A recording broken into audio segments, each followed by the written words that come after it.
think it's the URT. You are the URT. Big up the URT. Smash the like for the URT. Subscribe for the URT. You know what to do for the URT. Big up to URT. Welcome back to the channel, everybody. We've got a good show for you tonight, people. We've got a good show for you tonight. We're going to be talking about Stiller Baleba being on the summer transfer list. We're going to do a player scout on Stiller, Angelo Stiller. And we're going to give you my honest opinion. Hopefully Jarvis is going to join us. Hopefully other people are going to be joining us. And we're also going to be having a bit of a discussion about Manchester United. And can we sustain this form? Can we sustain this good play at this moment in time? So big up yourselves, big up your chest. Welcome to the channel. Welcome back. YouTube is doing a madness. And yeah, let me just show you what's happened tonight. In the mud, in the mud, da la la la la, and his slot's in the mud, he's in the mud, and his slot is in the mud, people. I can't say enough to you. So let's see who else is out of the Carabao Cup. Us. Who else is out tonight? Who else is joining Manchester United? Who else is out? Let me show you the scores. Let me just show you the scores for tonight. So bye-bye Brighton. Bye-bye Liverpool. Bye-bye Swansea. See you later, Wolves. See you later, Spurs, mate. So Newcastle go through. Crystal Palace go through. City go through. Chelsea go through. Yeah, that's what's happening, people. And yeah, Newcastle 1-2-0. Wolves, big up to Wolves. They made a fight of it. Delap got sent off for an elbow, nasty elbow. It looked nasty. And so Chelsea 1-4-3, holding on at the end. City, actually, Swansea took the lead early. And then City came back.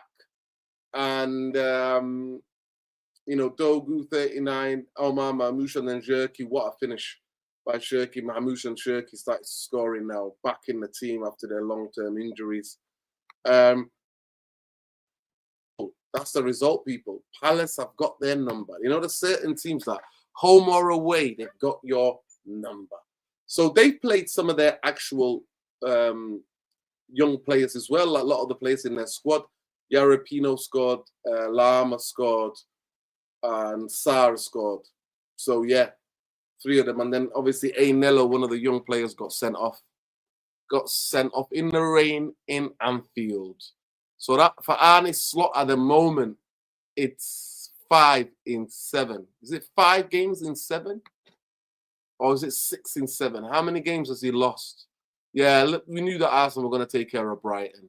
Because a lot of these teams were playing the second string tonight, to be fair. Chelsea played some of their second string. And Man City had some of their players coming back from injury. Spurs, yeah. We ain't going to do nothing at Newcastle, man. Newcastle are very hard to beat. Big up Saeed for the... Big up Saeed! We're laughing at Liverpool, people. Come in. We're laughing at the pool. 6 in 7, mate. Slot removed. No, Slot. Give Slot another 7... What? Give him another 5-year contract, man. Big up Saeed for the raid. Appreciate Saeed for the raid. Appreciate Saeed for the raid, people. But welcome to the stream. Big up to Saeed. Welcome. We're laughing at Liverpool, man. Let's all laugh at Liverpool. Let's all laugh at Liverpool. La, la, la, la. Hey, la, la, la, la. Hey, welcome to the mud. Welcome to the mud. Liverpool fans, hold tight. Hold that. My uncles, my cousins, hold that. I know some of you watch the stream, so hold that. Hold it and hold it. Hold it like a baby. Hold it. Listen, Manchester United have been in the mud for a long, long time, people. We've been in the mud for years. 13 years of being in the mud, so good to know big teams are joining us right now. Slot machine broken. You know what I mean? It's unbelievable. People, get the likes up. We need to at least get 200 likes on tonight's show. But big up to you. But that's your Carabao Cup, League Cup results. And Liverpool, boy, oh boy. At this moment in time, you know what? The only thing that I'm not going to lie to you, I'm taking the mick of having a bit of banter. But the only thing I would say about Liverpool is that they're going to turn it around. They've got too many good players. They've got too many good players. They're going to turn it around. They've got too many good players. And now he's playing his football, so it's going to be a laugh, yeah. Big up to everybody, though. Big up to man like Ben, you know. Big up to Ben. Ben, how's your best friend doing? Have you checked on him? Is he all right? Does he need any help? Are you worried about him? Hello. What's that song? Hello, my friend. Good to see you. What's that song? What's that song? Somebody tell me. Is it the Hello Darkness, my old friend? There you go. Hello, darkness. No, My old friend. Hello, no. darkness. FC me. I'm gonna tweet that out. Yo, if you know any Liverpool fans, yo, check on them. That's all I'm saying. Check on them. Check on them. You got any Liverpool people? Check on them. I've been singing. I sent like a voice note to my boys in the group chat, and my favorite song is "Things Can Only Get Better." They can They can only only get get better. no, They can only get. get. Oh, Liverpool! Join us. Join us. Join us, man. Hello, darkness. This my old friend. My old friend. Nice to see you again. I'm going to get the bars for that. Hello, darkness. Lyrics, hello, darkness. Hello, darkness. Oh. Darkness. My old friend. I'll send you the link. I'll send you the link. My old friend. No. 1 second. I'm going to try and find the lyrics. Yeah. Oh, okay. Go ahead. I'm going to try and find the lyrics. So, because. Yeah. Yeah. But big up, Ben. How you doing? How you doing? Yeah, blessed, bro. Blessed. Big up to yourself, bro. Great. Thanks for having me on as always, man. Big up to the chat. You know the drill, people. Hit the likes and subscribe. Yeah, man. I'm blessed. Every day, bro. Obviously, great to see the Scousers lose once again, man. Do you know what's crazy, Lurden? I'm actually like, I actually miss ever since we won that game against Brighton. I'm just really looking forward to the next game, bro. And normally, like previously, when obviously since we've been that bad, every week I just always been saying, "Oh, I just can't be arsed watching, Man United, man, because we're just playing so bad." But now it's different. Like I'm just looking forward for the next game, bro. Like, and it'll be a tough test as well. Like, Nottingham Forest people they forget obviously that they've went through managers, man. But they're usually a bogey team for us away. Like, I don't think we've won there away in a while. It's been a while, people. Since we've won there. So it'll be a hard game, man. So just looking forward to the game, man. But yeah, apart from that, bro, blessed as always. Good to see the Scousers lose again. How are you, bro? Everything all blessed with you, bro? Yeah, I'm good. Big up, man. Big up, man. Big up to you. People, please smash a like on the video, subscribe to the channel. Just say on tonight's show, we're doing a scouting report on Stiller. We're going to be talking about Stiller. We're going to be talking about Baleba. Apparently, they're both on Manchester United's list. We're going to be also talking about, can we sustain this? Can we sustain this form? Right? That's what we're looking at. Can we sustain? And have we noticed something about the players in terms of gassing out, errors occurring after 60-something minutes in games? So we're going to be looking at all of that everything to come from Manchester United. So people, please smash the like, subscribe to the channel if you're not already subscribed. We'll start then. Jarvis is going to join us, but I'll start with you. So the news is this. So let me just get the news up for you guys. Hello, darkness. This is it.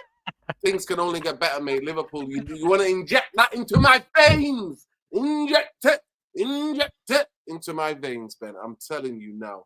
Liverpool fans, you know where it's been, man. We've been there. We've been everywhere. Yeah, so here we go. Manchester United set to the sites firmly of Boston and injury room in the new defensive midfield topping to their to-do list. Elliot Anderson, Adam Moore, and Carlos Blair among the names weighed up by potential anchors. The club is expected to make the move in the summer rather than January. So that's what people are starting. Rob Dorset on Sky, that's what he's reporting. And this is just in now, I think. So let me just get this big up so I can just show the people this bit of breaking news. People, it's breaking. It's breaking. It's barking and it's breaking, people. So let's be having you. Let's see if we can show you this. let me just go to the news. Where is it now? Where is it? I just had it. I just had it just now. God, let me go back. Because this is just in now, literally just in. There we go. Manchester United have set their sights on firmly bolstering the engine room with new defensive midfielders topping the to-do list. Elliot Anderson, Adam Wharton, Carlos Baleba among the names being weighed up by a potential anchors. The clubs expect to make a move in the summer rather than January. And this is where we're going to be talking about, because summer is going to be super difficult unless people move very early. Summer is going to be very difficult. Very, very difficult. And basically, also, we heard some of the news tonight that today that we've heard the fact that Manchester United are looking at Angelo Stiller and Baleba. So we're going to be looking at, and we're going to be doing a bit of scouting report on Angelo Stiller. And I want to get your take and hopefully Jarvis's take on what's happening in terms of what do we think is going to happen, and what type of player do you think would you be all right with if you were to fit in to the Premier League? How many German players in midfielders from Germany are fitted into the Premier League? We're going to be looking at those things. So settle in, people, and then we're going to be discussing, can Manchester United sustain their form, and talk about players who gas out like Casemiro. Is that, how long is that sustainable for us to make changes? We have to make changes because players have been asked to do a lot. But yeah, our first question I'm going to ask is to the community chat. Is people like the video, and I'm going to ask you: do you rate Angelo Stiller? Simple. We know what you think. I know what you already think about Baleba, but do you rate Angelo Stiller? Yeah, let's do a community poll for the people. We always do poll every time we go live on United Real Therapy. So do you want or rate Angelo Stiller? Yay or nay? But people, smash the likes. Let's get to 100 likes. 200 likes ASAP. We can do it. We can do it, people. We can do it. What can I tell you about Stiller? Man like Stiller. What can I tell you? Sean is about. Big up, Sean. Let me just remove this for now. Sean, how you doing? Big up to guys. Sean. How you doing, Sean? Hope you're well, I'm okay. Yeah, I'm doing well. Doing well. Big up, man. Been Big very up. busy, but I know we yeah. are busy. So busy, but you must be happy with Manchester United form, Ben. Sorry, Sean. Talk to me. Yeah. I'm happy. You know, it feels good. You know that I think we missed you on this channel because you're the chairman and the CEO of Giddy FC. So yeah, talk to us. Yeah, no, I'm cautiously optimistic. You know, the Giddy trend is continuing, but I've been impressed in what I've seen so far. I think we truly maybe most likely are on the cusp of something. I think I really like the fact that Amorim stuck to his convictions. I think it means something that, you know, we have been having this ongoing arguments between the fans, among ourselves, with the manager. And, you know, he's on the path to persuade us, basically, to convert all of us to believers in the 3-4-3 or 3-5-2 formation. And if he's able to pull that off, man, he has my respect. I'm impressed so far. I'm happy. I like the way we played against Brighton. I like the fact that the squad looks very strong. You know, just the idea that there's Mbeumo and Ahmad on one side, there's Cunha somewhere in the mix, there's Bruno just behind them. Sesko looks good as well. You know, on a given day, Mrs. Mount can come in and do some business. Joshua Zirkzee, once he finds some match fitness, he looks good too. There's Kobe on the bench as well. Like, the team looks strong. I think the team looks confident as well. I think the fact that they went through the storm together makes them stronger as a unit, as a team.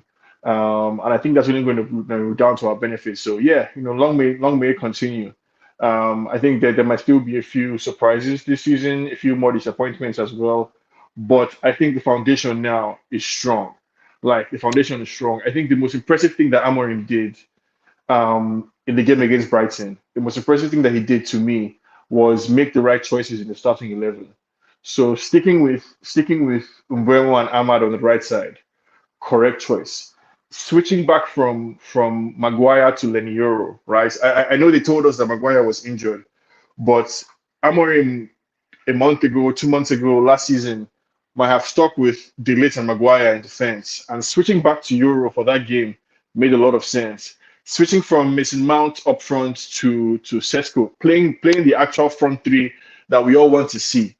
That made a lot of sense. So I mean, long may it continue. As long as he continues to make the right decision, I think I've always believed personally that the squad, in terms of quality, the squad is good. Like we have a top six, if not top four squad, and we just needed the manager that was able to get them to fight for each other, to do that extra, 50% that is needed to really be a strong team. And I think Amorim has been able to do that with this team.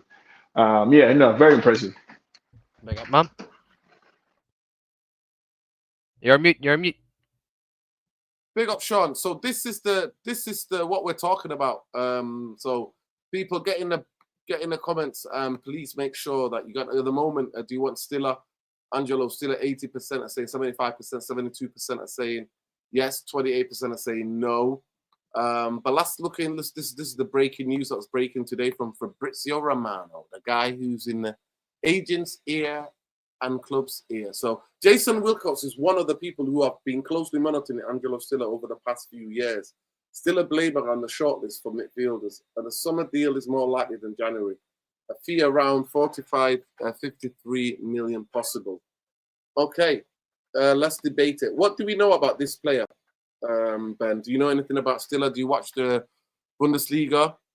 What do you know about him? Yeah. It's just in case I'm wrong. He plays for Stuttgart, doesn't he? Yeah, he plays for Stuttgart. Yeah.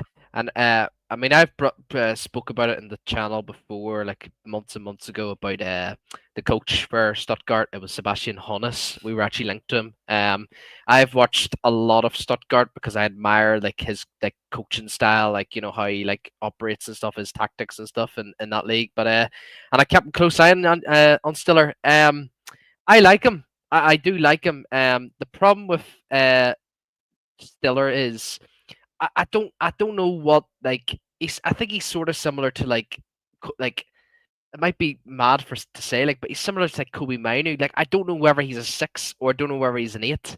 Like sometimes he's up the pitch and he's actually can get in the final third, like into the actual box itself. Like I don't necessarily think we need a player like that. We just need someone to control the game, control the tempo, slow the tempo down at times, because I think we're just a wee bit too fast at times. We just need someone like that, like like basically a Nemanja Matic, but like basically, obviously, someone that's slightly quicker than Matic. But I don't think we need any more players that that could just get up the pitch, because we've already got that man. Kobe Mainu is like is good enough, like, but I just can't, and I worry his physicality as well. I just think his physicality is it just doesn't sit right with me as well. Like he does get bullied a lot off the ball when like obviously he gets pressurized, but all in all, like his defensive attributes though as a player, it's rock solid. Like it is really, really good. But I just where I'm sitting on the defense of him is I just don't know what he is in terms of if he's an 8 or a 6. And I do generally believe we need a 6. We need a 6. But what do you think, Nerd? You're on mute. You're mute. Yeah, let me just give you some things and then Sean can come in as well. So I've done a bit of research. So Angelo Stiller is deep lying playmaker, midfielder known for his exceptional passion, vision, ball progression, particularly throughout shot passing sequence. He excels in light linking play and statistically ranked among the best in Europe for progressive passes and passing to the final third. While carrying defensive abilities, you also noted his main strength is line distribution and tactical intelligence. With play style that has drawn comparison to Toni Kroos, right? He is, I think, 26 or something like that, if I'm not mistaken. 25, 26. So passing. So his biggest strength is passing, ball progression. Still is considered elite progressive ball through passing, ranking the 2 top % globally for progressive passes and passes into the final third.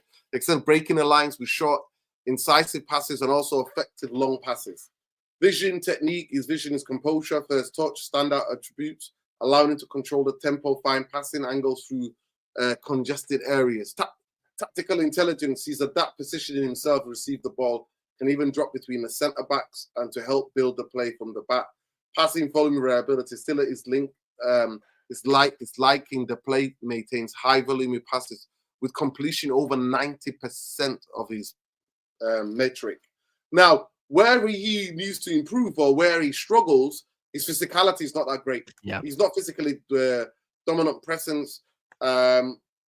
He's mainly left-footed, but his left foot is really good. He's not a ball carrier. And to play for Amorim, you have to be a ball carrier, and you have to be good at winning second balls. I disagree. Defensive actions, one-on-one situations. The defending penalty area could be redefined and improve all-around defensive contribution. So this is what it is. So he's a ball player. But for me, when I look at the Amorim, specific type of Amorim, you have to be really good at ball carrying, and you have to be very good at winning second balls, as we can see now, especially in the Premier League. So I want to real quick. I want to separate both those things. I think I would attribute a lot of the success we've seen in the last few games to the midfield combination of Casemiro and Bruno. I mean, obviously, you guys know how I feel about Bruno, but I want to spend some time on Casemiro specifically. I think the Casemiro profile, whoever he is now, not the version that was in Madrid or whatever, this Casemiro is the perfect midfielder that Amorim needs for his system. So somebody who knows where to be positionally when we're defending, somebody who's strong enough to win the second balls or to put in the tackle, but somebody who has enough guile to give that pass to Cunha that we saw in the attacking half as well. Somebody who can stand up the ball when we're pressing, right? There was one move, I think, against Liverpool, that Casemiro got the ball, I think, deep in their half, and he was able to, with his control, still face forward and give a pass. So, like, the description you gave of this Stiller guy, Nuruddin, to me sounds perfect. That's the perfect midfielder, the deep lying playmaker that we're looking for. I don't think you can box. I don't think we need a 6 per se. Like, we don't need a N'Golo Kante. At the same time, we don't need Fabregas. I think Amorim is looking to replicate Casemiro, just a younger version of Casemiro. This Casemiro that we're seeing now, perfect. That's exactly what we need. Exactly, and as well as that, like, Stuttgart play a 4-4-2, and like he's always in that double pivot, and like I've watched Stuttgart so much, like especially last season as well. Not once have I ever like questioned his positional sense. His positional sense in a double pivot is absolutely phenomenal. Like, so, and that's what we've been missing like throughout our whole midfield. Like only Casemiro and maybe Mainu and Ugarte can do it, but no one else really. This is where I slightly disagree. I know that you watch the games and you think, Sean, that it was that. No, what's making our midfield look a lot better is because we're doing a 4-4-2. We're doing a 4-4-2 and we're shutting down and we're playing for second balls. That's the reason why. And also, whether we're doing a mid block, we're tighter together. Whether we're doing a low block, we're tighter together. Yeah, it sounds like you're saying Amorim has adapted to the strengths of his players. Oh my 100%. Right. Absolutely. He's adapted. Absolutely. Listen, Right. if you see the stats for the last 6 games and the stats for the last 3 games, is they're like day and night in terms of what we're doing on the football pitch. Manchester United are off the ball defending in a 4-4-2. Yep. We're pressing in a 4-4-2. We have the 2-10s who drop in.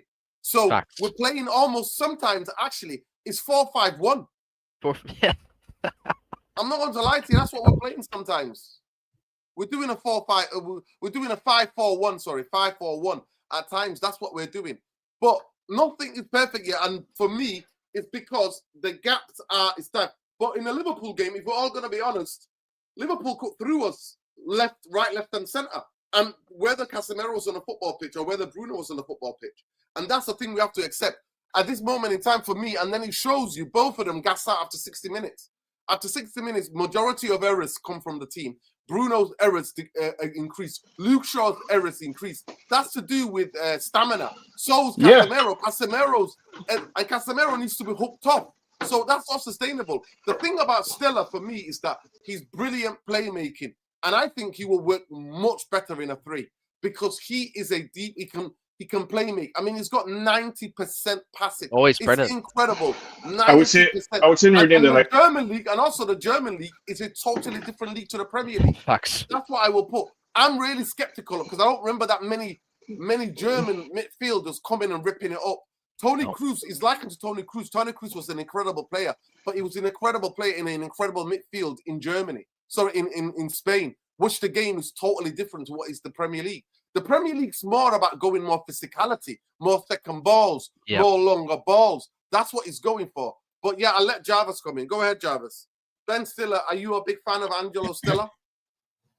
Ben Stiller, or his dad, There we Arthur go. Stiller, Actor. you know, the King of Queens, guy who lived in the basement. Yeah, well, no, yeah, I can't sit here and pretend I watch the Bundesliga every weekend or Stuttgart. I don't. But you know, I sometimes I go in and check the stats, and I've seen a couple of compilations of this guy Stiller, and he looks really good. What amazes me is when you look at his stats, it actually reminds me of Bruno. So I don't know if you saw this, but you know his if you look at his tactics, let me bring this up. Okay. So you know what this is. It's the attacking skills. You look, Stiller is in the green. The yellow is the average. So 76 in technicality, tactically 67, defensively 49, creativity 84, and attacking 65. So if we go here and put in Bruno Fernandes, let's see if the screen is, let's say, Bruno. Where is Bruno? Bruno Fernandes. Oh. Sorry for this delay. What? Bruno. Sorry for everybody waiting for me. Okay, let's see. Something is wrong. It's not working. Okay. Doesn't like Okay, you, Jarvis. there we go. Yeah, finally. I don't know if you see this, but Bruno is the purple one, and Stiller is the green one. Yeah, So- it's very similar. You see, it's very similar in their attributes. I have Defensively- to assume that they're being more directionally accurate than the actual stats. Because I mean, isn't Bruno a much? I don't think the gap between Bruno and this guy would be this small now, right? For things like But if you look at this, you see they are very similar, and you know when it comes to almost everything in this, when it comes to attacking contribution, Bruno is a little bit. No, Stiller is a little even better. Is 70? No, who was the purple one? Let's. I think purple is Bruno. Yeah, Purple is purple is Bruno. Bruno. Yeah, so Bruno is 79, so he's better attacking. Technically 76, 76, they are equal. Tactically 67, 68, equal. Defensively, a little bit stronger, Stiller than Bruno, 49 to 42, and the creativity 84 to 91. But you know, it strikes me that they are in a way very similar. And when you look at their heat maps, it's too big. Let me just take it down a little bit. Yeah.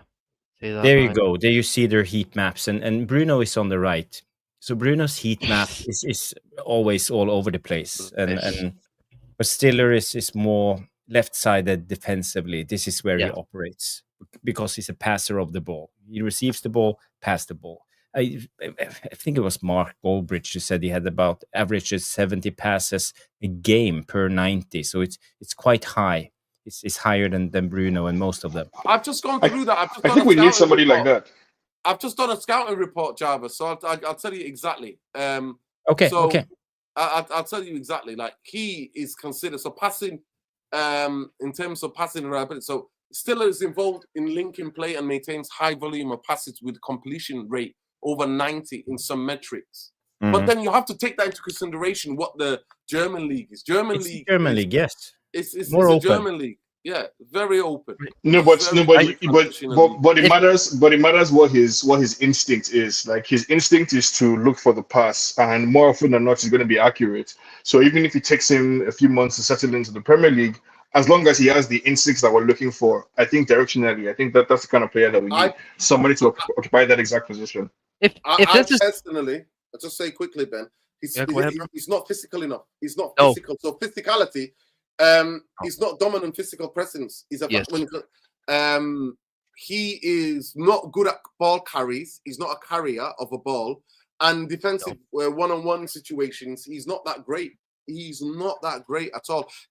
I've seen him. He makes nice little tackles. He likes to slide in and put his foot in and get, do that. But he's but neither Casemiro or Bruno are good at any of those things. Like neither Casemiro or Bruno can No, but can we're carry the covering it ball. up. I'm sorry, Sean. At this moment in time, the whole team is being used, especially Mount, Cunha, and Mbeumo are being used to cover the weaknesses of Casemiro and Bruno. And then we'll do the same. We'll do the same for Angelo when he comes. So this is what I'm saying to you. But you can't sustain that. That's not sustainable because you're asking for Cunha and Mount and Mbeumo to do a lot more work. And to me, that comes through injuries. And we haven't got another Mbeumo. We haven't got another Cunha to come on and do that. So for me, you need to be having players. And at times, Manchester United defend man for man. We need players in midfield who can defend man for man or player for player. We don't need to have somebody who's weakening. And I don't remember the last German. Anybody remind me, please, in the chat. Last German midfield that I came on Buster in the Premier League. I don't remember. The Premier League is too physical, and it's going too physical. Who? Ballack, and you have others like Tony Cruz. They never played in the Premier League, but they are brilliant. Ballack came to Chelsea. Chelsea were a different team. They had warriors on that football pitch. They had too many players. So if Ballack's not playing well, Gundogan as well. Gundogan is the last guy. Gundogan is the last guy. And actually, he became a number 10. He was a midfielder at Dortmund, and he became a number 10 man Man City. But go ahead, Ben. If this is a replacement for Ugarte or Bruno Fernandes, I'm all for it, man. At least Stiller has the positional sense of a midfielder, and that's what we've sort of been missing with recent systems under recent managers, players that just do not know positional sense. Like Casemiro obviously is probably the only player, and potentially Mainu, that knows the positional sense in the Premier League. And like I said, Nerdin, it's the physicality that just doesn't suit me right. I'll tell you who I liked. Who was good. What's that his name? Gross. Pascal Gross. He was the last guy. The last guy that I thought, wow.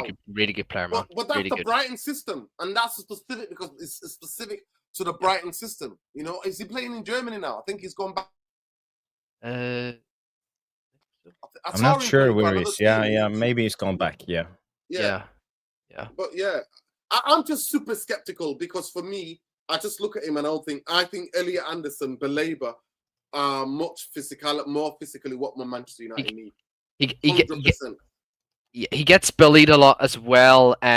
Stuttgart were conceding a lot of set pieces last season under Hoeneß, and he was getting bullied a lot in the corners, and that's not what we really need, man. If you're replacing Casemiro, say if Casemiro is going to be leaving this season, if you're replacing Casemiro with Angelo Stiller, you're not getting really. You're only getting an improvement on the ball, but his aerial duels. Casemiro's outstanding in the area in the air, whereas he's really not. And that comes down to physicality.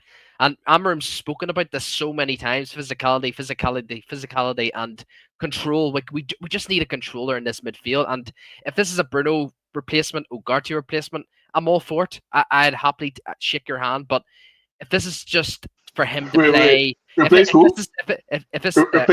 Bruno? Ugarte and Bruno, yes. But if this is to replace Casemiro. No shot. I don't want him anywhere near it because I just don't think he has attributes to control the tempo, control the game, sometimes when we need it. Basically, I keep saying it all the time, man. We just need someone who a Matic, an Under man. We need one of those players. He's here to replace Casemiro. Guys, Bruno is not going anywhere. Right? Let's just forget about it. Bruno is not going anywhere. So what we're looking for is somebody who can replace Casemiro. Now, Ugarte has a lot of energy. He's great on the tackle, but he doesn't have the ball playing or playmaking skills that we need for this role. Mainu has the playmaking ability, but he doesn't get around. He doesn't have the positional sense. I don't agree with you on that one, Ben. He doesn't have the positional sense or just the intuition, that defensive intuition that we need for that role. So I think we're looking for a replacement for Casemiro. I don't mind getting a Premier League quality player. But if you're gonna spend money on Anderson or Baleba, they better turn out to be Declan Rice. I'm concerned about Baleba. I don't like the fact that No, his head has dropped. yeah. Personally, I'm concerned.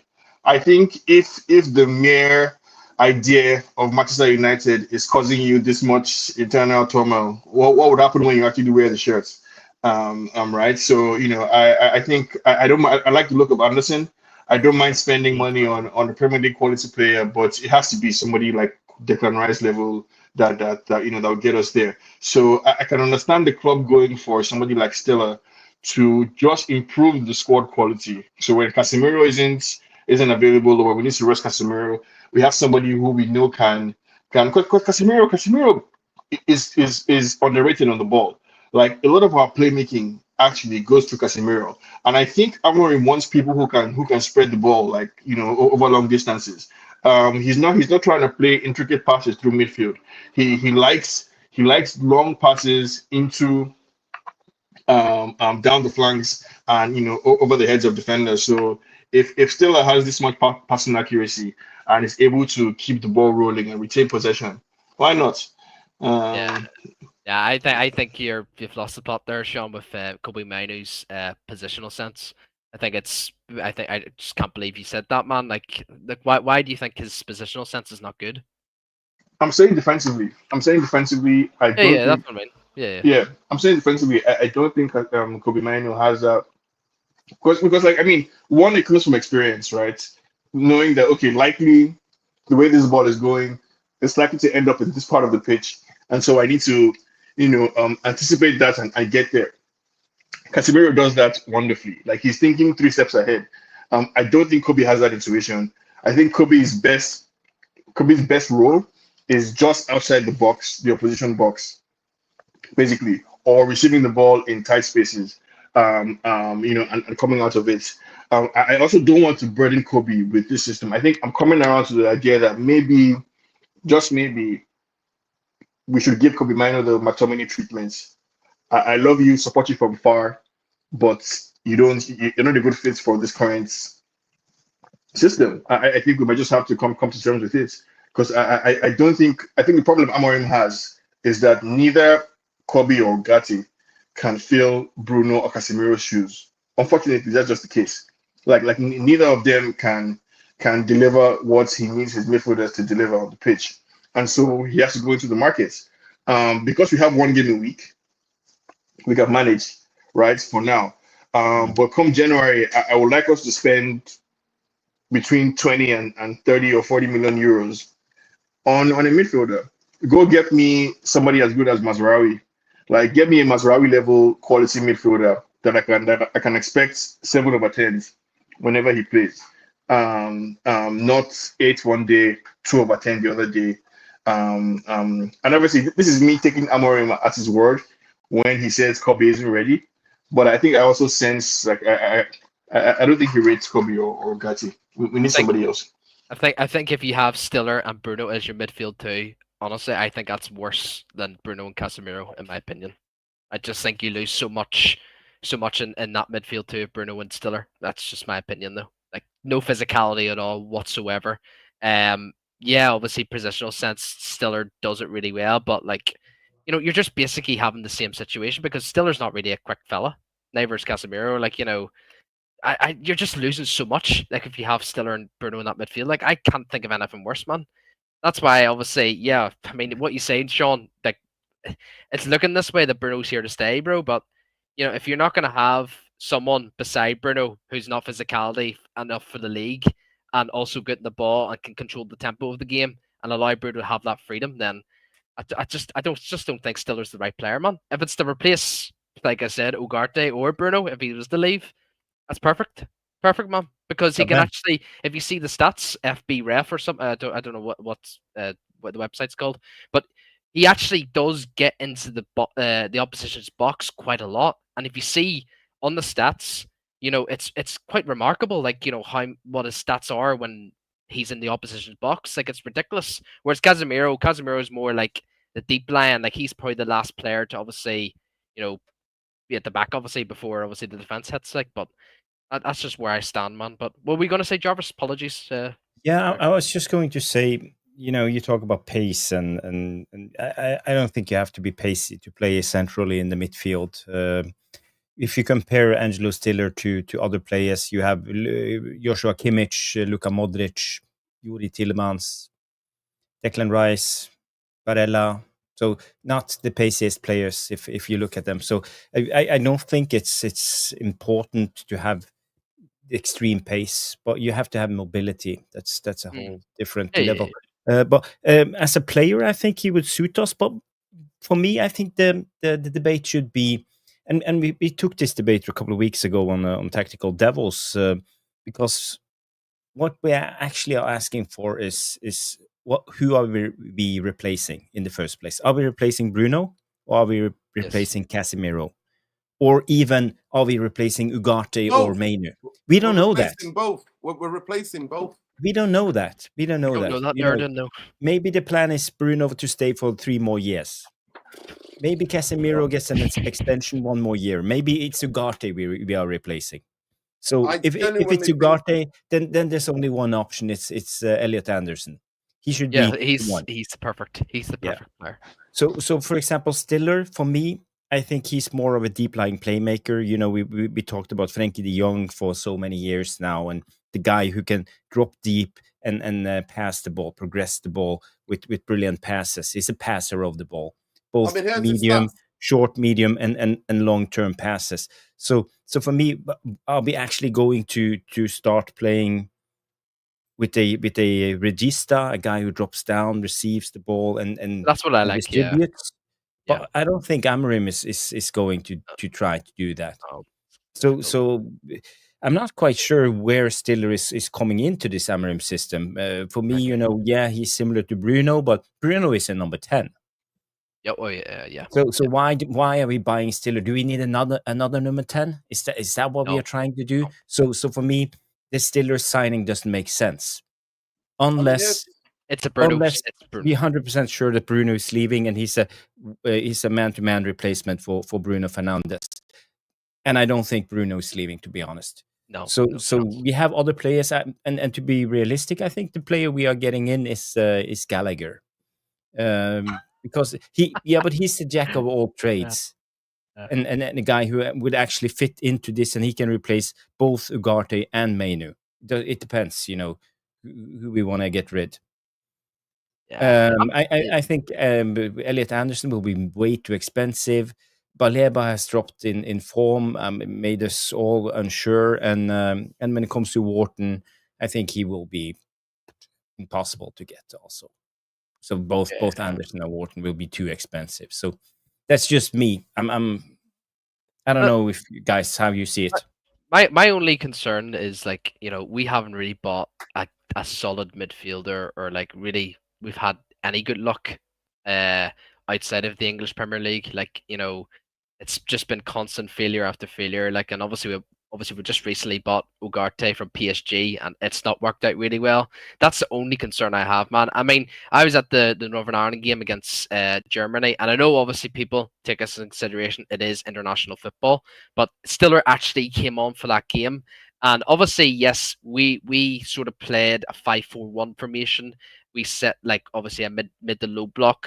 And we did press them a wee bit at times at the game, and it was always usually Stiller, because Stiller and Kimmich were both playing in the midfield too, and it was usually always Stiller taking the ball from the first phase of play, obviously to drift into the midfield. So I do think he can do it, Jarvis, but it's just whether or not Amorim wants to do this. Obviously he's talking about this whole Man United win their second balls all the time, and I just then Gallagher is fantastic on second balls, ground duels. That's his strength. Yeah. Who's that? Conor Gallagher. Yeah, but Can I just say something? Yeah, he won't suit his I genuinely, I thought when he was on loan at Crystal Palace, he was brilliant for them. Yeah, he was I solid. actually don't rate him. I genuinely don't rate him. I think he's regressed. If you compare him to Kobe Mainu,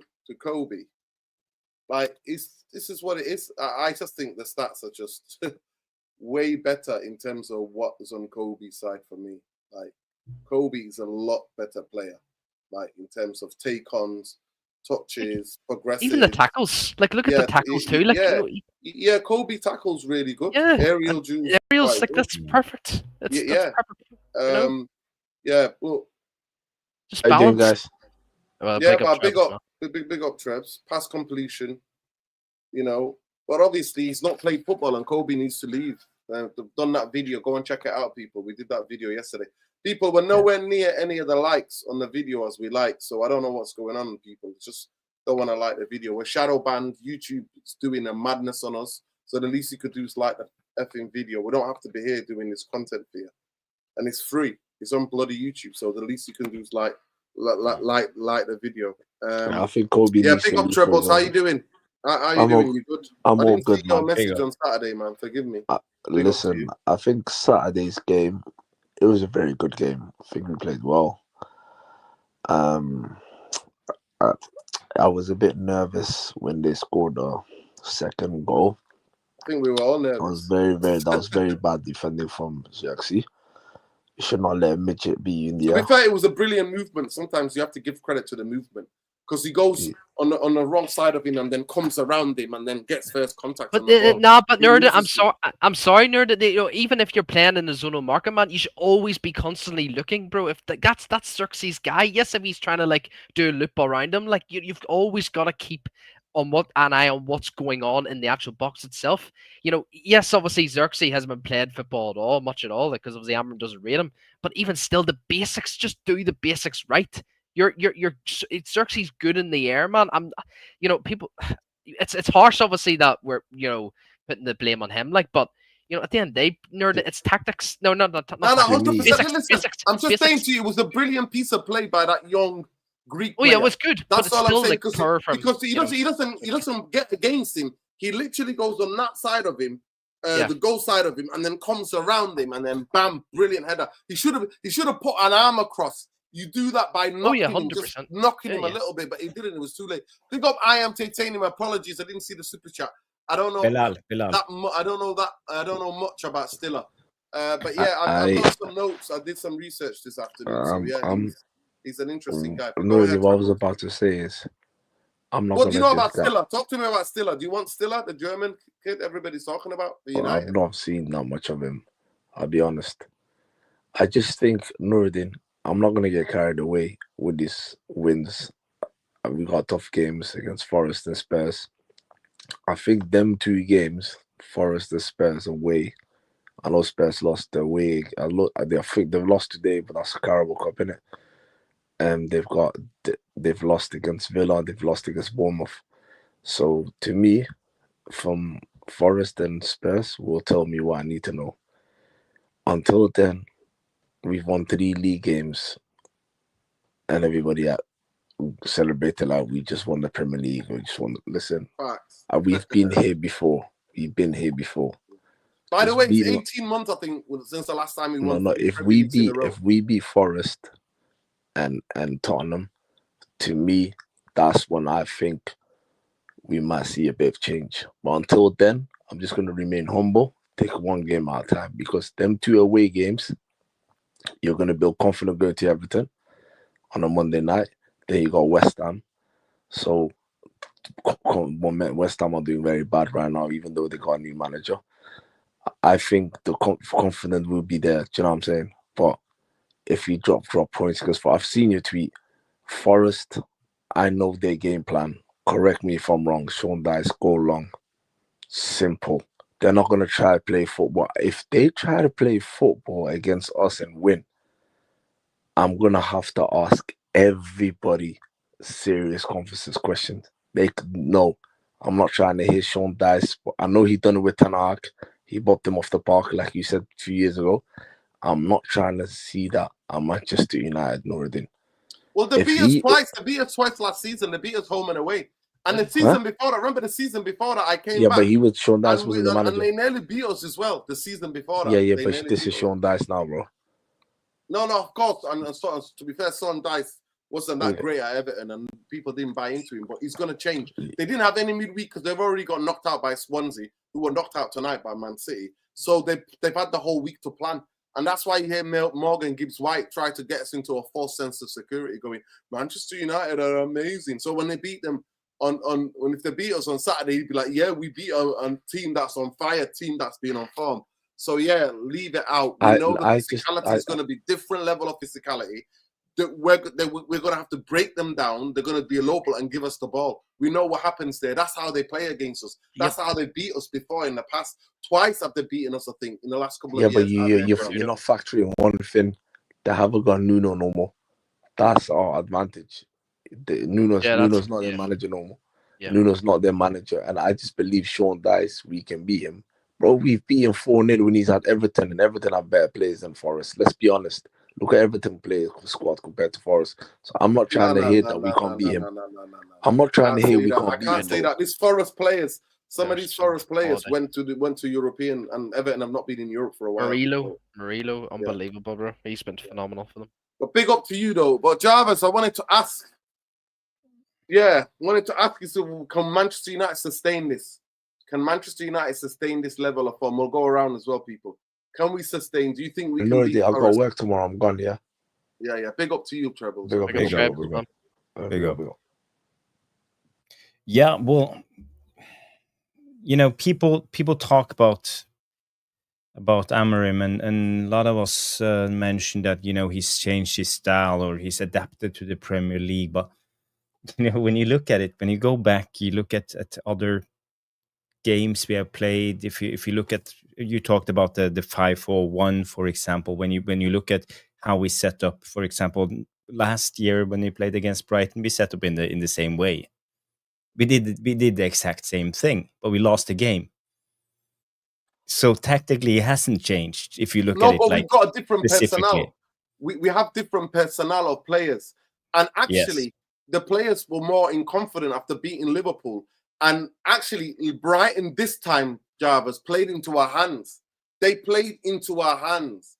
They played in the areas and where we were pressed. We pressed in the right ways.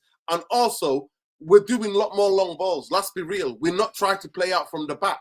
Lemons is left foot, right foot. Let me explain, Norton. Last time, Brighton, they dropped a lot of the times because you come in the space... in the space between the midfield and defense, our space between on our side. So we saw Welbeck last time drop down into that space all the time. But he got followed this time. He got followed. And they moved up. For example, one of the wingers moved into the space, and they always had 2 or 3 players in that space. So they bait us with a lot of passing and then play direct into that space. They tried to do the same thing this time. Our execution was a little bit better, but we gambled. Amorim, he gambled because we man-marked. Every time, let's say, Welbeck dropped down, De Ligt followed him everywhere. Every time Rüdiger dropped down, Luke Shaw followed him. Luke Shaw followed him everywhere. And, it's so easy to, if you are aware at the opposition manager, you just let's say if you have De Ligt and you man marking and you are Welbeck, okay, you go down to the corner flag then on your side and you drag the centre back with you. It's not that difficult because as soon as De Ligt moves his position, we tuck in. Luke Shaw is suddenly the central centre back. Dallo is the left. Cunha is the wide. So, and if not, so somewhere somehow. There is a weakness into this, and I know a player like Sean Dyche. He will see this right away. He's not stupid. He's been around for so many years. He will see this. Hold it there 1 second, to Jarvis. Hold it there. Sean is going to leave. Sean, can Manchester United sustain this? Yes or no? Before you leave, Sean, are you there? He's not there. Sorry. See you later, Sean. Good to see you. Hope you well. Go ahead. I'm going to mute. Yeah. I was just going to say there is something to exploit. So the thing is, do Amorim has more tricks up his sleeve, or is this it? Because I think it could be exposed, and it comes from. But we've seen it being exposed. Let's be real. We saw it. Liverpool made so many chances. They hit the one player hit the post. How many times? People were literally I mean, that Jones kid drove the ball from 40 yards all the way inside our box. Again, when I looked at it on the other night when I was doing a panel match reaction, I looked at how many times Brighton got into our box, Jarvis. And Brighton got into the Manchester United box so many times. Very comfortable. And I'm always like, that's dangerous when you're allowing so many attacking players or Brighton players to easily go into your box. I think it was like some 13 or 14 times they'd been. We went into the box for 20 times. Now, the difference is that Manchester United are scoring the goals, and I think we're scoring goals in the games, and we already know psychologically in the past how many years, Jarvis, and the chat, we already know that Manchester United, if we don't get our first goal, psychologically, we go down. We go down mentally. So, yes, in the games that we've won, what is the main thing that happened in the games that we won? We scored the first goal first. Yeah, right? That gives 100%. The players different kind of mentality and different thing to boost, right? Then tactically we can do things. But 100%, Luke Shaw is gassed out after 60 minutes, Jarvis. And that's why he got taken off on Saturday. He got taken off because he's gassed, because he's not used to, like you said, constantly sprinting, following attackers who are dropping into that. And Casemiro is the same. Bruno was subbed to a certain time because he gasses out and he starts making mistakes. So we know this. So the question is, can we sustain this? And do we have a plan? What we found so far is that Ruben Amorim has a plan, a specific type of plan for different teams. Now, the biggest thing about it is that teams will find out and will hurt you first. They will get the first punch in, and then you're going to have to change your game. You can't just hoof the ball for hoofing's sake, specifically if you've got centre-halves like Forrest, that I don't know where he's, Serbian centre-half. He'll just header it away all day. He will just eat that up all day. He will challenge that. And they've got Elliot Anderson, one of the best, I tell you, one of the best second ball merchants in world football. He's got an unbelievable physicality to win the second balls. So it's going to be difficult. But for me, I've already put the tweet out today, Jarvis, and said it's going to be a scrap. And this, in more than most games, actually more than this Spurs game, the first goal is so crucial. So I understand what you're saying, Jarvis. Last season he did this, but this time the players, last season they weren't following the players, and we didn't have the attackers that we had. We had Rasmus, who was on horrendous form. We had Garnacho, and then sometimes we had Rashford last season, if I'm not mistaken. So they weren't gelling. They were so out of part. Now you see in Burmo, Cunha dropping in as the two number 10s, and they're doing a better job as dropping in, helping us in that 4-4-2, box in the midfield where they're helping us win the second balls.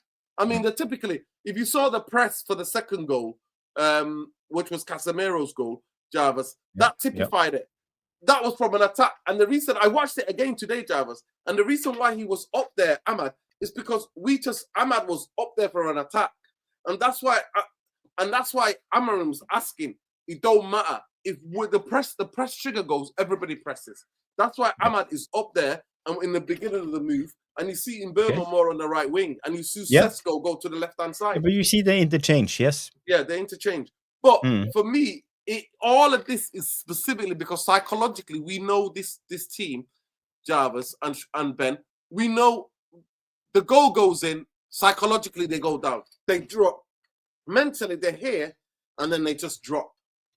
And then they start panicking because we don't have a stable way playing through the midfield. We don't have a stable way of doing that. But as far as Casemiro's playing so well, I've looked at certain stats, Jarvis. He gives the ball away a lot. Yeah. He's reckless. I know everybody's getting gas, but seriously, certain stats are telling us that he gives the ball away. Bruno Fernandes is guilty. So's Luke Shaw, guilty. Up to certain minutes in the game, they all become guilty. They all become disillusioned. They all start giving the ball away. They start holding on to the ball in the wrong end. And we know what Diego Dalot does. He's just Mr. Error prone. He is so error prone. It's unbelievable. So I'll go to Ben. Ben, can we sustain it? These are the problems, but the fan base are giddy and happy because we've not won 3 games in a row. It took us 18 months, I think, to win 3 Premier League games in a row. And what the fuck does that tell you? Yeah. I mean, you say, can we sustain this? I think we just got to get through it. That's how I would probably answer it. And what I mean by that is, obviously we've got the January transfer window coming up. I think we just need to just try and get through it as much as we can. I personally believe that the likes of Forest, the likes of Spurs, Brighton, not Brighton, sorry, Everton, West Ham. Yeah, they're very important for obviously for Ruben Amorim, but we need to be looking ahead in regards to we're gonna lose Mbumo, we're gonna lose Amad Diallo, we're gonna lose Mazraoui for the AFCON. So what's our plan and our action for when they leave? Like, are we really gonna be playing Diego Dalot? Are we really gonna be playing Patrick Dorgu as the two wing backs? Are we really gonna be playing Bruno and Mount in the tens? Like, what's our plan in action? Who's gonna play in the double pivot? Like, we don't really know what's gonna be happening in the Christmas period for AFCON. So look, I just think what we really need right now is it's just a run of results to get us through to December, and whenever AFCON hits, that's that them run of games, because some of them are actually quite winnable. But I'm not going to be confident if I'm going to see Diego Dalot on the right wing back and Patrick Dorgu in the left wing back. I'm just not. It's literally night and day how much two players in Mbumo and Ahmad, that whole right side just going to be fucking dead now, because Diego Dalot can't do it. Patrick Dorgu doesn't really do it. He's very shaky at the moment. Like, I don't know what the hell's going on with him, but it can't be sustainable, nerd, but only if we actually purchase midfielders and we actually buy midfielders that physicality are looking good, and obviously positional awareness. They have the positional awareness, but I think his tactics so far, if we had a Wharton and is it Anderson? Sorry, is it Anderson in Nottingham Forest? If we had them two, bro, it's so sustainable. Yeah, absolutely, it's sustainable. Yeah, it really is, because if Wharton and Anderson are getting absolutely overloaded, then you just firing an extra pair of hands in one of the tens to drop in, like Cunha's done, like Mason Mount's done, like Mbumo's done at times, like Shaw's done, because there was actually a replay Jimmy Carragher was showing that actually I think it was Diego Dalot that was sitting in the left back. Shaw actually went into midfield. I think it was at the Anfield game. I can't remember. And he was actually part of the midfield, which is fucking crazy, man. But, it is sustainable, nerd, but only to an extent that we get midfielders. That's it. It's not sustainable if we don't go and buy midfielders in January. It's not sustainable at all, because I do not have any hope for Bruno and Casemiro to just supposedly work. The reason why them two are playing sort of basic and well. By the way, the African nations could be 3 games. So the games could be Villa. What's the other game? I think Villa. I'll tell you, what's the other games? There's Newcastle as well. Newcastle, yeah. And then it could be Is it Man City? No. Hang on. Villa, Newcastle. Yeah, it depends if some of them go to the final. So it depends if Morocco or Cameroon go to the final. So we got Aston Villa, Newcastle, Wolverhampton, Leeds, Burnley, Man City, Leeds and then is January. That's January, isn't it? Yeah. Oh, but doesn't no, it's mid December and half of January. Yeah, half of January. Yeah. December, January. That's the AFCON. Oh, so it could be 3 games. I think some of the players could be missing 3 games. But what's the December? Let me just have a look at the December fixtures so I can get them up actually here now. So when does it actually finish? The mid-January, you say, Jarvis? Yeah. Yeah. Yeah. I think it finishes in January. Yeah. Wow. And we don't know. So. Let me check. AFCON, because African. It's from 21st of December to 18th of January. Yeah. So that's the tournament. So the 20th. Aston Villa. So let me just show everybody this, and I can show them exactly what was going on. This is the AFCON, people. So as you can see clearly there, on the 21st we play Villa, and then on 27th December we play Newcastle, and then on the Tuesday the 30th we play Wolves, and then we can have a look at January. So January, Leeds. That's a big game, 3rd. Massive game. And Burnley away, and then Manchester United, Man City derby. If they're back, Arsenal United, yeah. Like So what- realistic. Let's say when if does it finish? Cameroon goes to the final, we will miss Mbumo Yeah. through the City game, and Or the Ivory Coast. We don't know. We don't know. Like, you know, Northern. What is who are the best teams so far in AFCON? Obviously, Well, Cameroon are one of the best. Cameroon have got an amazing record. Cameroon always get there. they do. Ivory Coast got to the final last year. Last time it was on. Ivory Coast got to the final. Who Morocco beat is a them? good So team. Ivory Coast beat Nigeria, didn't they? Yeah, they beat Nigeria in the final. Masraoui, Morocco, Masraoui got to Morocco. I think they got knocked out they early. can go to the final. They are Yeah, good enough. they're usually Who good. But knows? to be fair, they don't really do that well in AFCON. It's weird. I'm not seeing them in the last couple of years doing that great in the AFCON. I'm not going to lie to you. But yeah, But it's vital. usually, to me, I I always think used to count it Nigeria as is usually the favorite. yeah. Yeah. I always used to count it is that Senegal are strong. So Senegal used to go to a lot of finals. Senegal, Cameroon, Ivory Coast to go to finals. Those three nations go to a final. And then it was Algeria as well who went to one of the finals. Some of the North African teams. So But all of the West Africa teams like Ghana and Ivory Coast and all of them are favorites yeah, going far every tournament. Yeah. yeah. Yeah. Um, I mean, yeah, but like I said, people like these set of fixtures that we've just called out to us and we've shown it to us, these are the most important games because one, we don't have any plan in action on who we're going to bring in if we're like for a replacement for Ahmad and Bumo and Mazraoui. You know, it's just vital. Like, you know, I think these set of fixtures will justify our season, like how we're gonna like where we're gonna finish.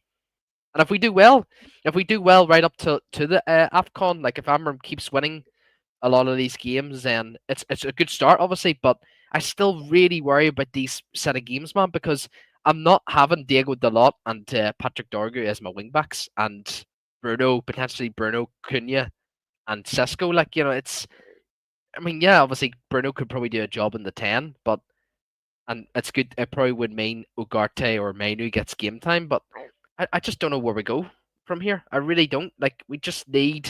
I hope any of us have a plan for this January window, man. I really, really do. yeah. What do you guys think? What do you guys think that these set of pictures are important? My take on it is just, you know, we knew about the AFCON all along, and we had our chance. We could have signed more players this summer Facts. transfer window.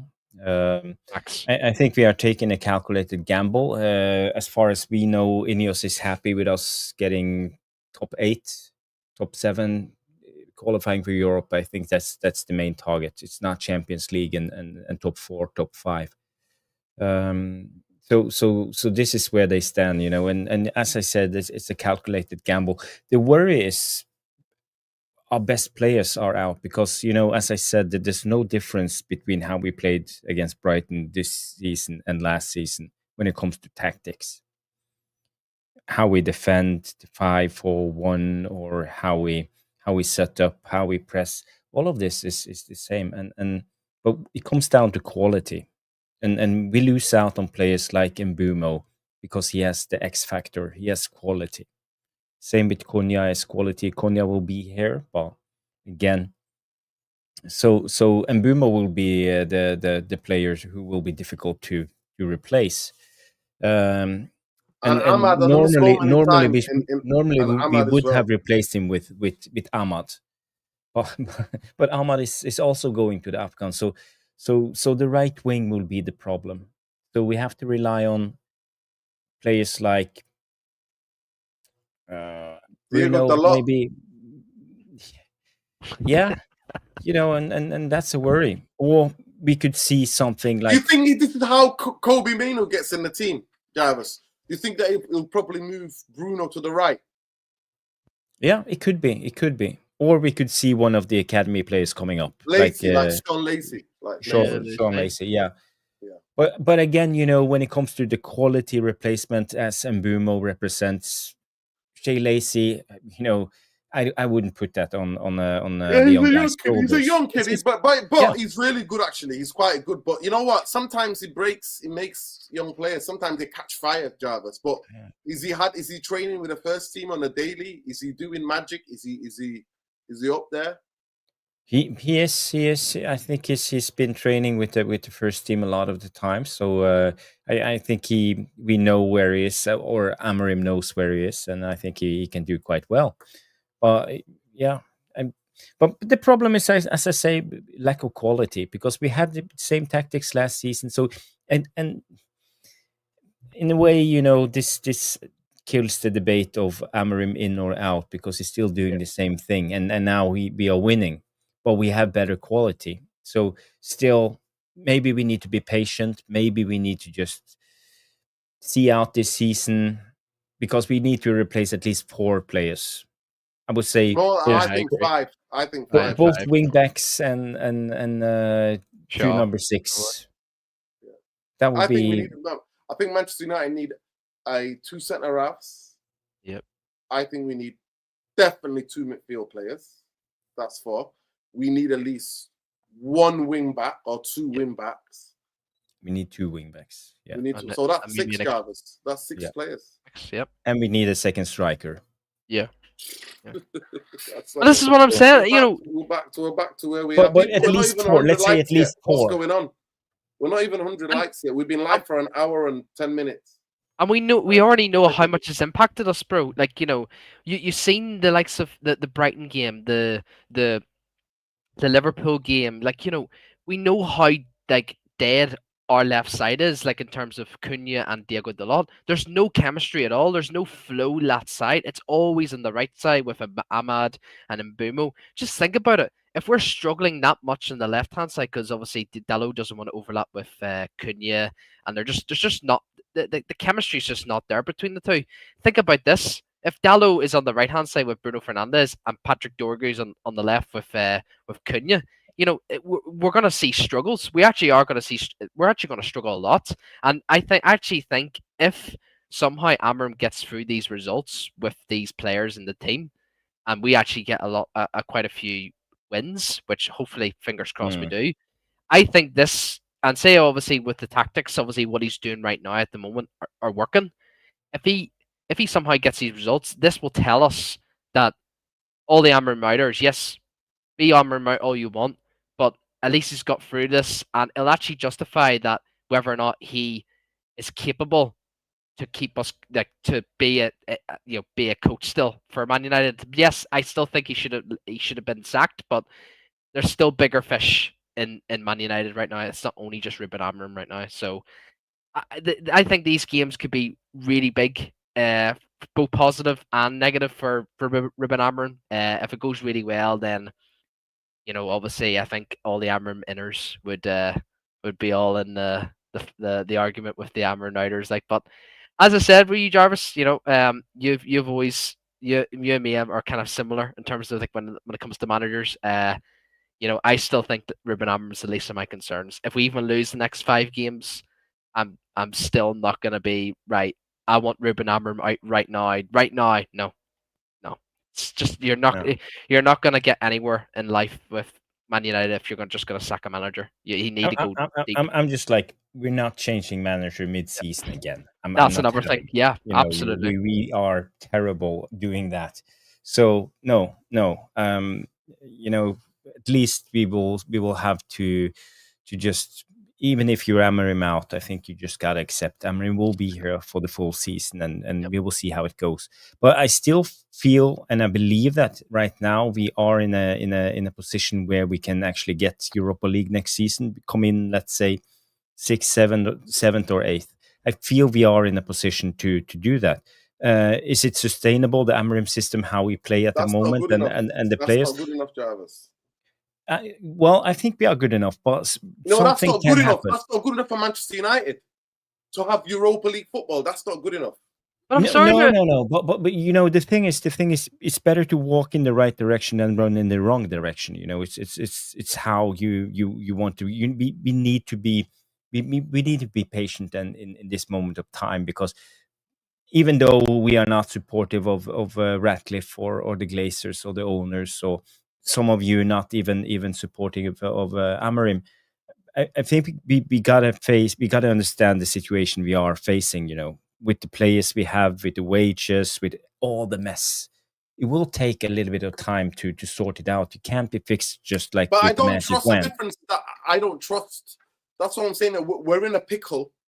English, another analogy. Yeah. We were on the other night. We're in a pickle, but I don't trust the people who are in charge to get us out of that pickle. It's not. But- It's not easy. It's for me because they showed that they proved it last season. And in terms of we're talking about needing 7 players. This year's World Cup year, Jarvis. You know that, don't you? And you know that majority of time the Premier League is going to start. All the leagues are going to start, and a majority of the players next season are not going to be fresh because they're going to be shattered.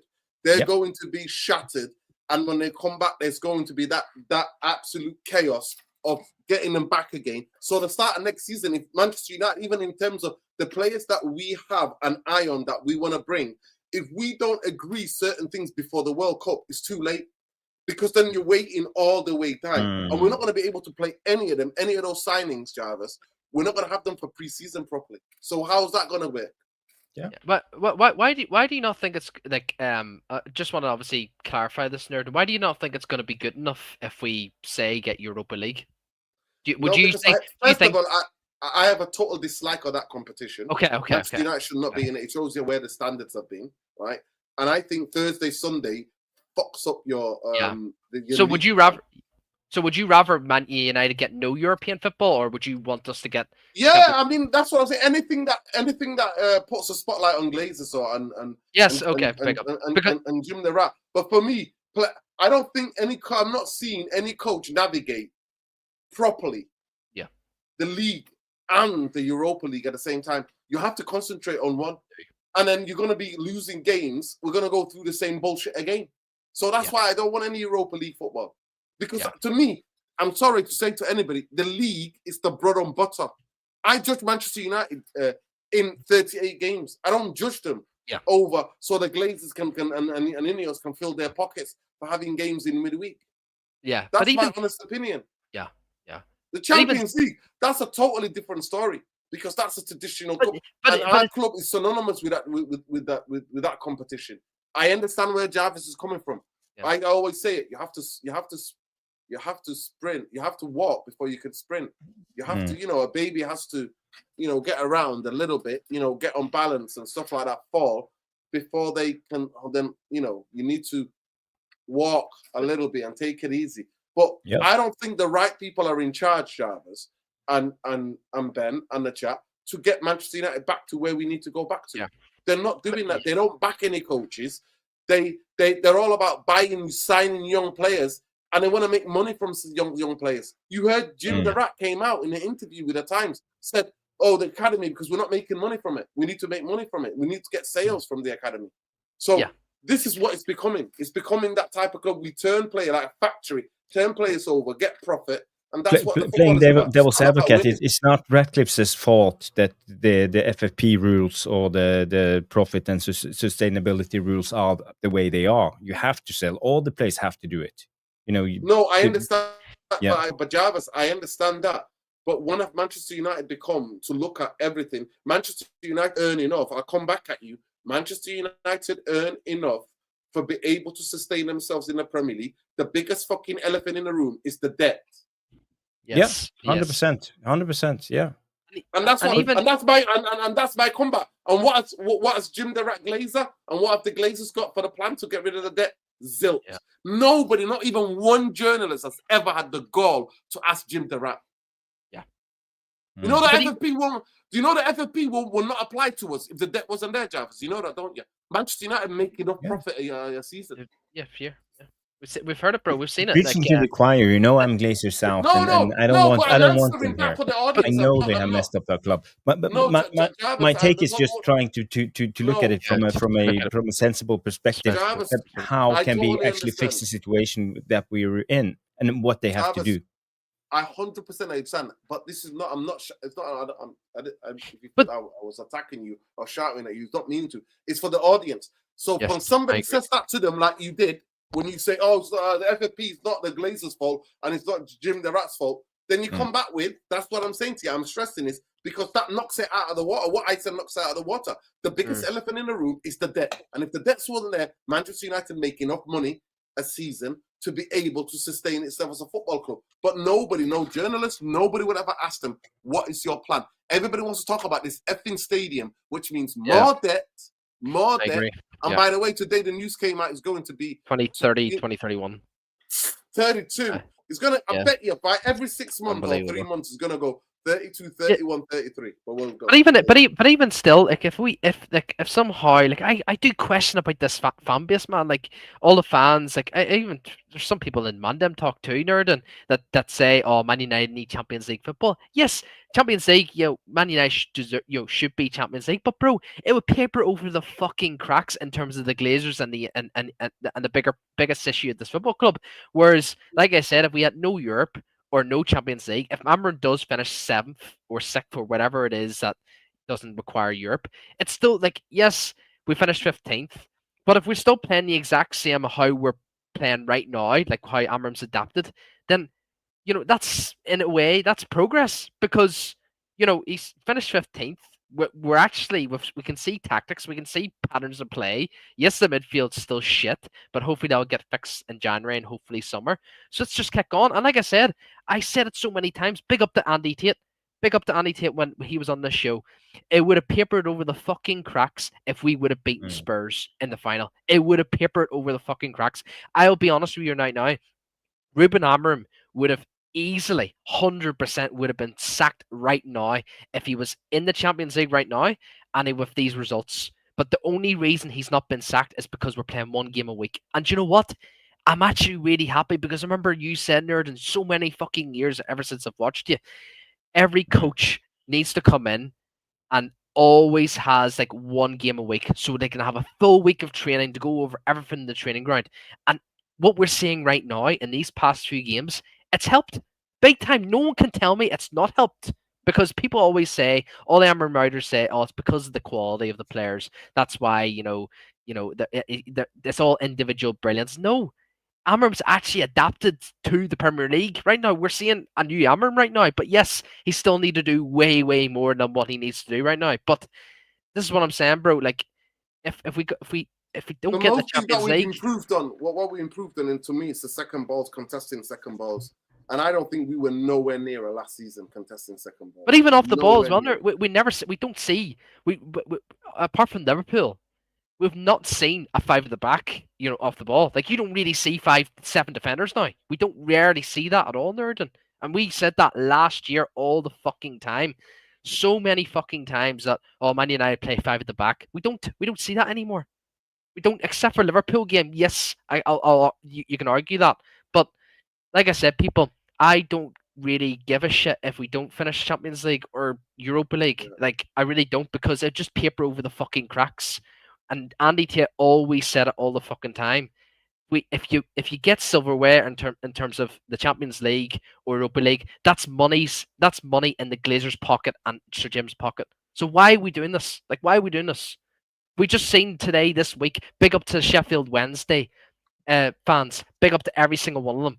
You can get rid of owners, man, and it's been fucking proven. I seen your tweet, Nerding, on it. I seen your fucking tweet. It can happen. It's just we just haven't done enough. We don't have the courage. We don't have the courage. Just don't have the courage. And specifically with Jim, it's almost Jim's coming British, make Manchester, put Manchester back on the map again, and then he's coming, and the fan base is just going, but he's Jim, and I'm like, there's a level of xenophobia here, you know that, don't you? Like, there is a certain, if he was from somewhere else, he doesn't even live in lives in fucking Monaco, where he tax evades. He tax evades. He tax evades. He lives in Monaco. He lives in Monaco. He doesn't even live here. But it's because Jim, that's what I'm saying to those athletic lot as well. They're all licking his balls, man. I'm sick of it. I'm fucking sick of it. But would Jarvis, Jarvis, just very quickly, a quick question to Jarvis and to you, Nerd. And do you think if Man United finished 8th this season, and say Amram's still doing like the tactics we've seen recently, not the Amram era, just these last 3 games, if Amram does those same tactics throughout the whole season, but we finish 8th or 7th, that doesn't get European football, do you think that's progress? Do you think that's progress? Well, it's progress from finishing 15th. Yes. But is it progress for Manchester United? No. No. Because I have Manchester United high standard. Go ahead, Jarvis.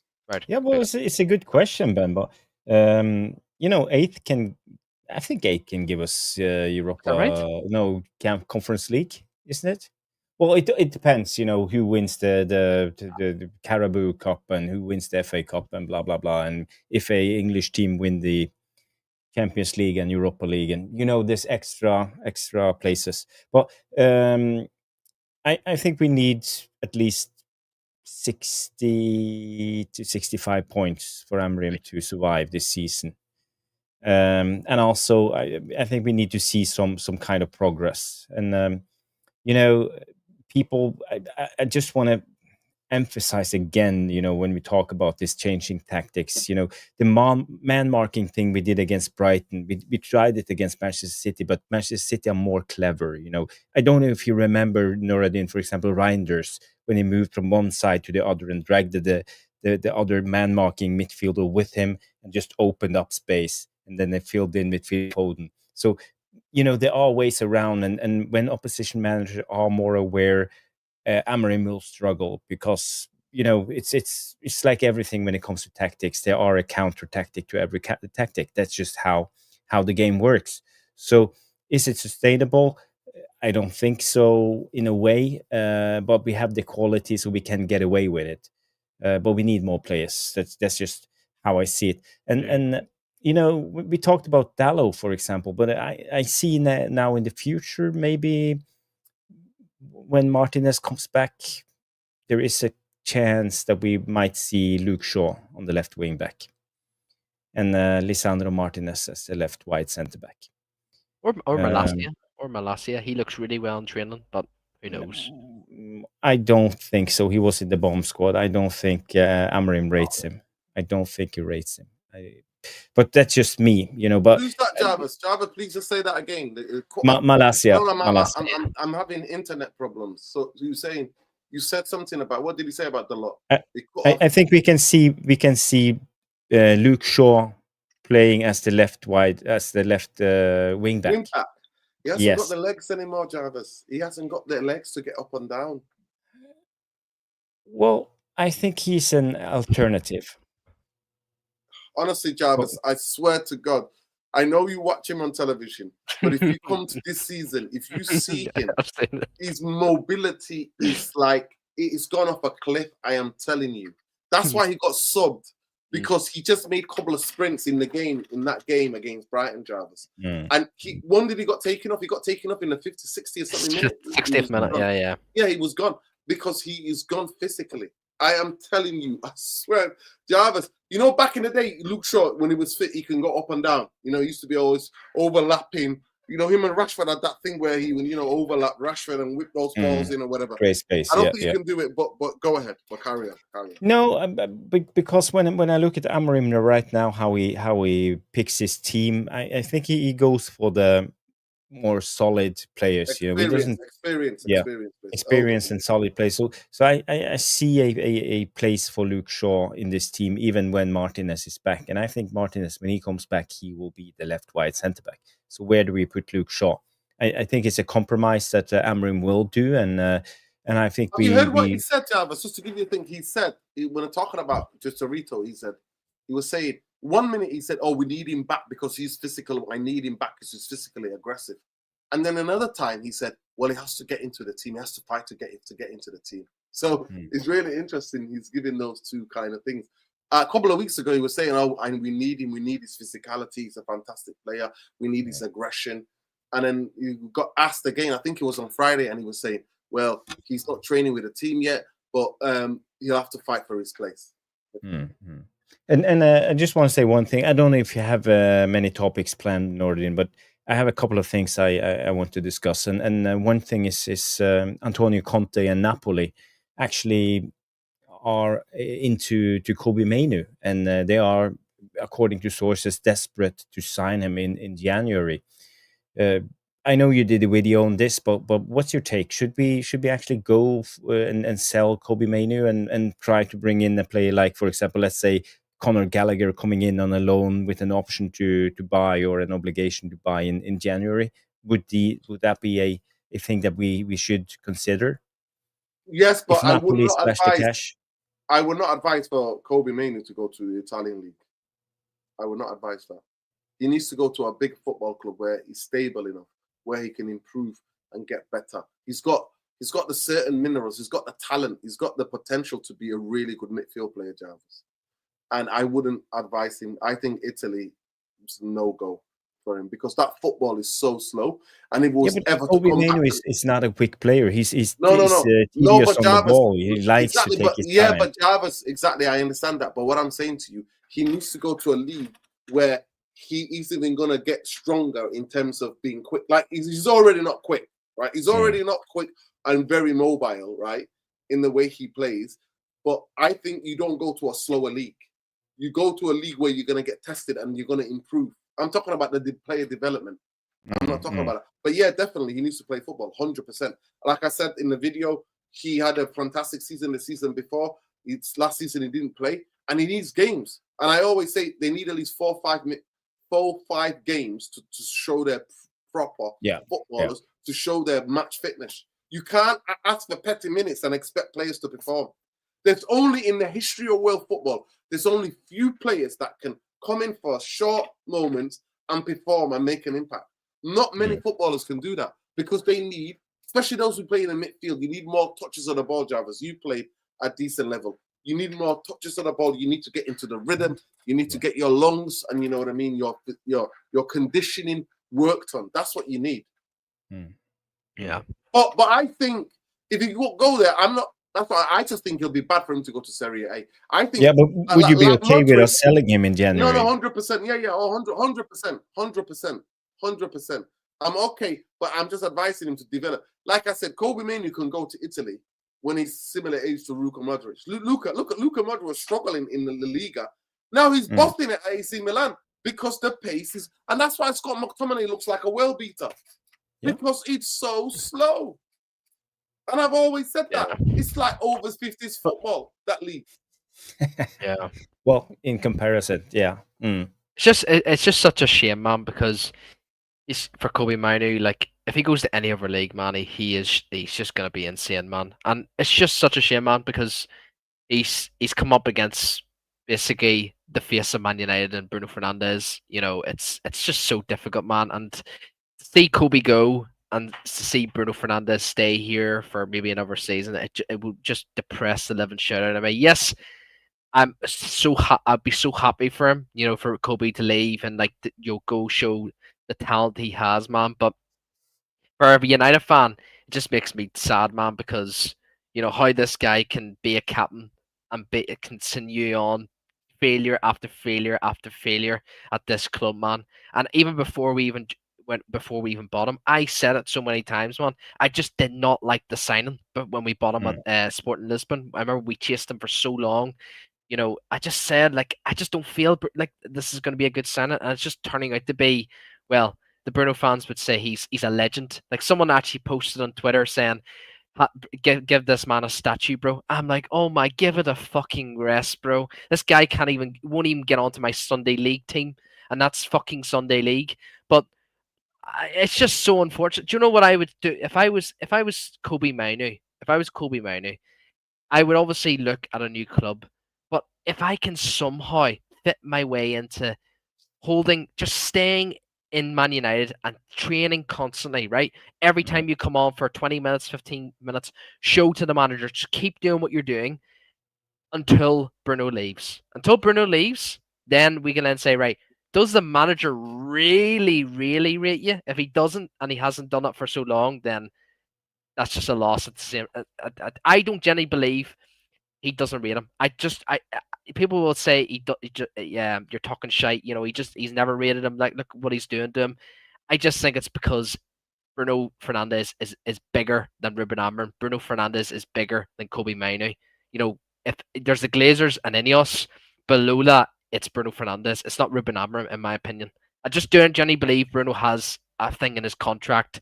He was signed by the Glazers, and I just think they have to make him like this poster boy. It was the exact same with Rashford. It's the exact same with Bruno Fernandes, man. By the way, it's took off. It took Ben tonight 1-3-4 before Yeah, bro. he laid Bro, into Bruno. and I will continue on, bro. I will continue on. I'll continue on. I got called so many names in terms of when I was protecting Ten Hag and saying we can't sack Ten Hag, even though his system's not particularly performing well. Like you have a basketballification of football. It was we were always saying it all the time. But I said so many times, anyone can say whatever they want, saying, "Oh, we need a coach, we need this, we need that." It's not going to fix the big issue because one, we've got a captain in Bruno Fernandes, and two, we've got vultures at this fucking stinking football club, and that will never change, man, until the two pieces in the puzzle get fucking hoofed out of this club, man, and that's it. By the way, Ben, I don't know if you saw Bruno's in-depth interview with Sky. Did you see it? Oh, no, I haven't seen it. I don't my word! Before the Brighton game, he did a very interesting, and he did one with the Athletic as well, where he was very forthcoming and talking about how he nearly went to Saudi and how he wants to win big trophies at this football club, and that he's not here to stay. Like I'm telling you, he consulted his wife. And all these things, but yeah. This man needs to be captain right now. I have not seen a man show so much leadership in my life, and Sky Sports wouldn't even talk about it. That's the craziest thing. They wouldn't even bring him up. Delete this, delete that. They criticized Delete so many times when he signed, and I knew instantly this man is up for the fucking captaincy, and we're seeing it so much. He has been our best player this season. No one will ever fucking say otherwise. Yes, Mbumo's been class, but Delete is just different class all the time, bro. He's just the way in his set pieces as well. He's organizing the team. Le Mans is telling him to, where do you want me to, what do you want me to do and stuff. It's a breath of fresh air, man. We haven't seen that in so long, probably since who was the captain before Bruno came in and Maguire came in? Who was the captain before that? Was it De Gea? De Gea, yeah, like even De Gea was. Valencia was the captain for Valencia, a long time. Valencia was absolutely outstanding. He was a great captain. Or And at we're least he just- was club captain. Well, he didn't play all the time, so Yeah, but give it to Delete, man. Give it to Delete. He's just been sensational this season. Yeah. Read the next comment. Read the next comment. Read it out. I know you don't rate Bruno, but this Ben guy has a serious agenda against Bruno. The guy actually... give it the fucking rest, man. Give it a rest. If you want to see Man United get back to the top, Ben, you just honestly, gotta be bro, honest about your agenda. no, You just need to be honest. because I've not seen a worse footballer in my life off the ball. He just doesn't do the basics. He doesn't do the. He wouldn't get in my Sunday league team, Nerdin. He wouldn't get my Sunday. And if I seen him, Nerdin, if I seen him in Belfast or anywhere, or fucking anywhere, I wouldn't be going up to him and saying, "Oh, can I have your autograph? Can I have your autograph?" I'd be saying, "Do the basics." I wouldn't pay him. You need to be honest. You need to have a Bruno. I do have an agenda, but t-shirt. he's fucking shit. He's just fucking shit. He's just fucking shit. He doesn't My like brother, it. my brother, and my brother loves Bruno Fernandes, and I said, Is he a United fan? a big United fan, and he says, "You're just chatting waffle about nerd. See, Bruno's the guy. Bruno's the man. I says, "He's not the fucking man. Look what he's doing off the ball. He's Is it older player or younger brother or is it older brother? Both my brothers are United fans. It's just my dad that's a Leeds fan.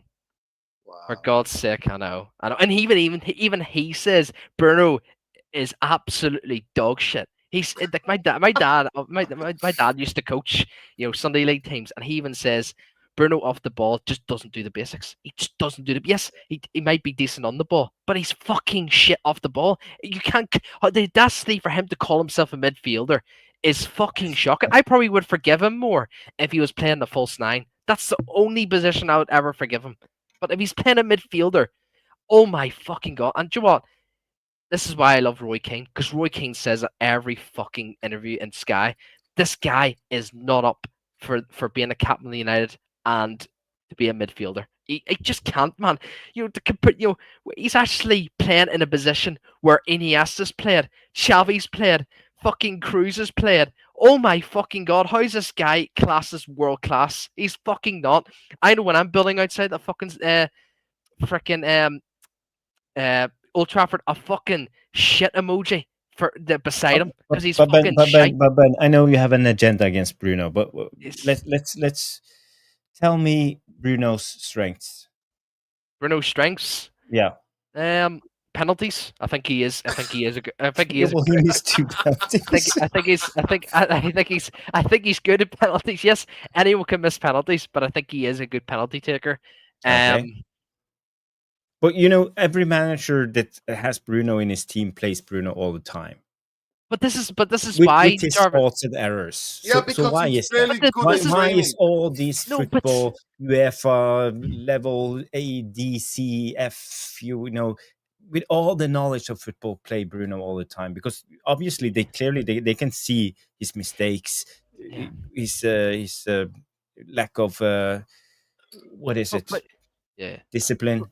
Yeah, but to what it is, Jarvis, we don't know what's going on behind the scenes. We just do not know what's going behind the scenes. We don't know what's in Bruno's contract. This is why I always have this sort of like theory that there's something in Bruno Fernandes' contract that every manager, whoever it is, if Ruben Amorim gets sacked, Xavi comes in, or fucking Inzaghi comes in, you have to play Bruno Fernandes, even though if he's not captain or not, you have to play him. He's our boy. I'm sorry, he's nerd. really good in training. Really good. He's good in training. He's yes, good, he might be good in training, nerd. But there's, I'm telling you right now, there's something in this guy's contract, and I will fucking put. I'll actually put £1,000 of my own money, or even more, to fucking go to that United training ground. And bro, I would. Mate. I need to. And Nerdin, you're all about this. For a hacker to hack Manchester United. Nerdin's all about this propaganda, like this propaganda. Bro, this is the propaganda. He has a thing in his contract, and I will not be told otherwise. I won't be. People will think I'm fucking delusional. Can I just say, Mark of just one appears on one of the best, the best Manchester United. A fucking clown. No, not him, not Mark. Mark, who appears on Jarvis's Corner Monday night. Mark Langridge, yeah, Mark Langridge. He believes there's something in his contract as well. He says players have certain things, minutes they have to play on their contracts. He says that in modern football, those things are done. He agrees with you. Yep. Yeah, and he's played the game. I think he played for the Brighton Academy at one time. Yeah, and he's a high-level coach now, isn't he? He coaches. He's a good coach. Yeah. But back to like what I read about Bruno, like penalties and maybe probably creating like not big chances, just chances. Like that's about it. That's all I read about Bruno is penalties, and he just creates chances, not big chances. What do you think his biggest weakness is? His positional sense and his physicality. He's not a midfielder.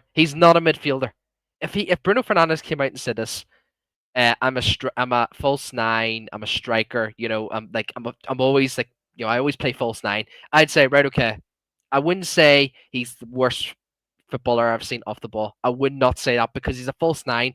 The least, the least threatening position off the ball is the false nine because the first phase of play, who gives a shit? Whereas the midfield is where battles are won in games, especially in the Premier League. And the fact that he plays in the midfield and he doesn't have some form of positional sense, it drives me fucking crazy. I even shout, and you know what's crazy? My neighbours even hear me. They say, "Why are you roaring?" He says, "Because every time I said to my brothers, I said, look, there he goes, he's running, he's leaving Casemiro. What are you doing? And I'm roaring like so fucking loud, and my neighbours even say to me, says, "Why do you roar so much?" I says, "I know you're a United fan, but I know they're shit." But I said, "No, because it's one fucking player. It's this fucking Bruno Fernandes, and it's a system as well." Ben, do you agree with me that Bruno have stopped with this stat padding? From on the Ten Hag, he like it was the Grenadier was grenading, bombing the Rashford and Garnacho all the time, but he stopped with that.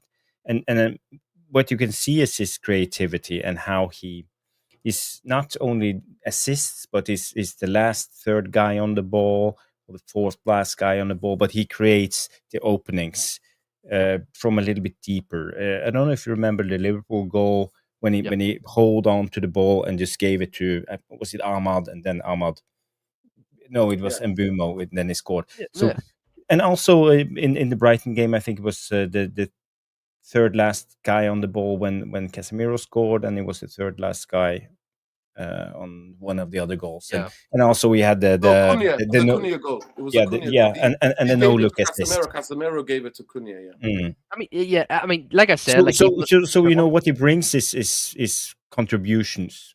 Key passes and contributions, creativity. And creativity is probably the hardest thing in football, to be outside the box, to understand the game and actually open up and be the guy who locks up the door. So for me, I understand why coaches pick him. But even still, though, I still think would you, Jarvis, is the closest thing. Could you ever play in the same team, especially in the midfield with Bruno? No. I couldn't do it. No. Ben, could you do it, Ben? No, I couldn't think of anything fucking worse. I would literally either punch him or walk off the pitch. I'd rather play with Andre Onana in the midfield. I'd rather play Onana beside me in midfield, and that's fucking Andre Onana. Honestly, I'm serious. Like, fucking I forgot what I was gonna say, man. But look here. Yes, there's a times where that layoff in that fourth goal against Brighton, that was intelligent. Like I will give Bruno credit for that. Sometimes there is times in his elements. He was too tired to reach for the ball. That's the whole truth. Because if you saw the last 10 minutes, Bruno was knackered. Knackered. But there is elements in this game where he can be intelligent. Like, I'm not gonna say he's got no brains and all that stuff. But but that's what I'm saying on the ball. Like on the ball, I don't have a massive issue on the ball, but I just see football in so many aspects. Like, people think you justify a player what he does on the ball. No, you do. You justify a player what he does on the ball and off the ball. And this is madness. Ben, I'll say this. What I hate is that Manchester United in the past couple of years have played through Bruno. Yes, and we're still doing it. I hate we're still doing it. I hate that, and I don't agree with that, Jarvis. That's all. You should have more than multiple players to be able to play through. You can't have one player to play through. And when he is skelter, and his form is like this, and he's so erratic emotionally, he's not in control emotionally as well when he's on the football pitch. He's not emotionally in control, and I find it really difficult. But guys, we can be here chatting all night. What a day! That's it.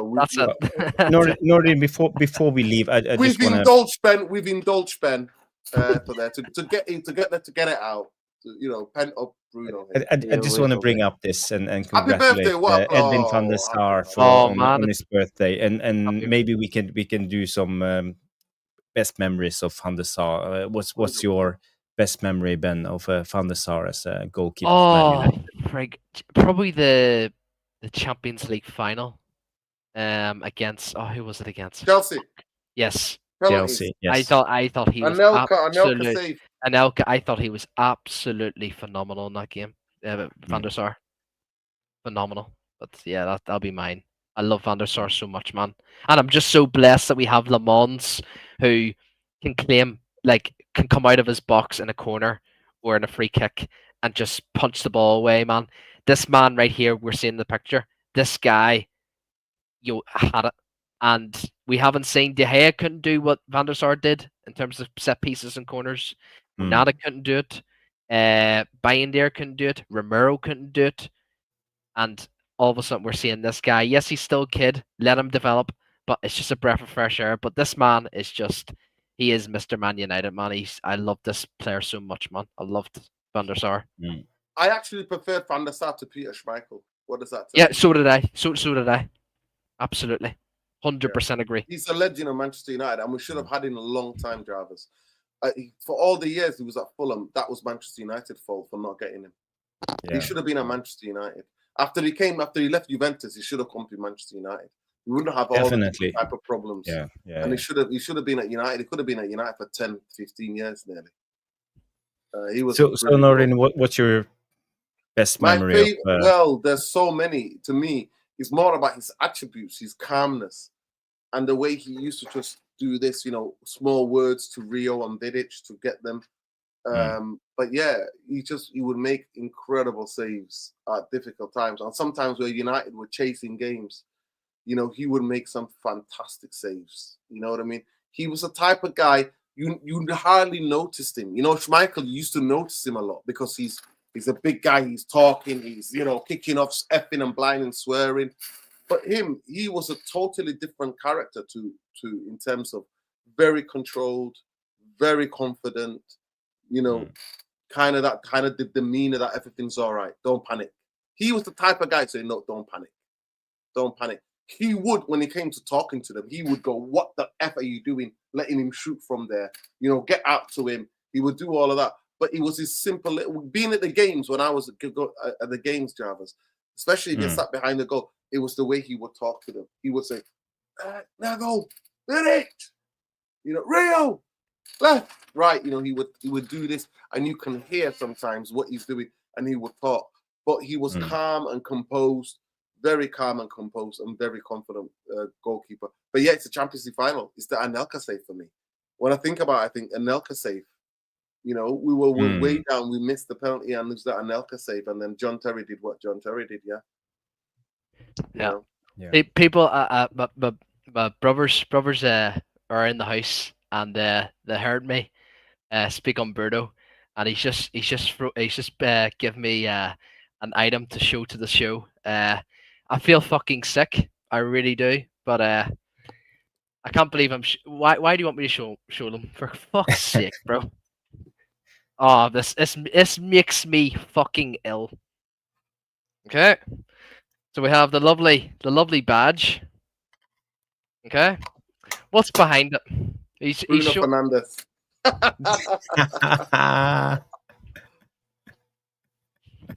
That's why he hates him so much. I've just thrown it back to him now. Take it away.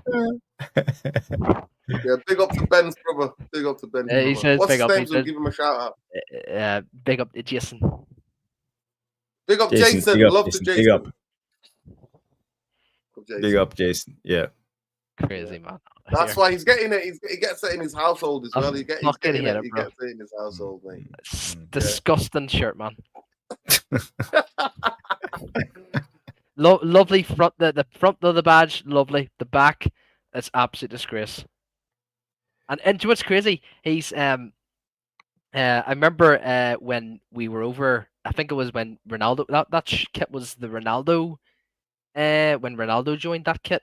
I remember we were going over to watch, actually, I think it was against Newcastle. That was Ronaldo's first game. We were there, and what do you call it? He went in the mega store, and I haven't bought a kit since probably since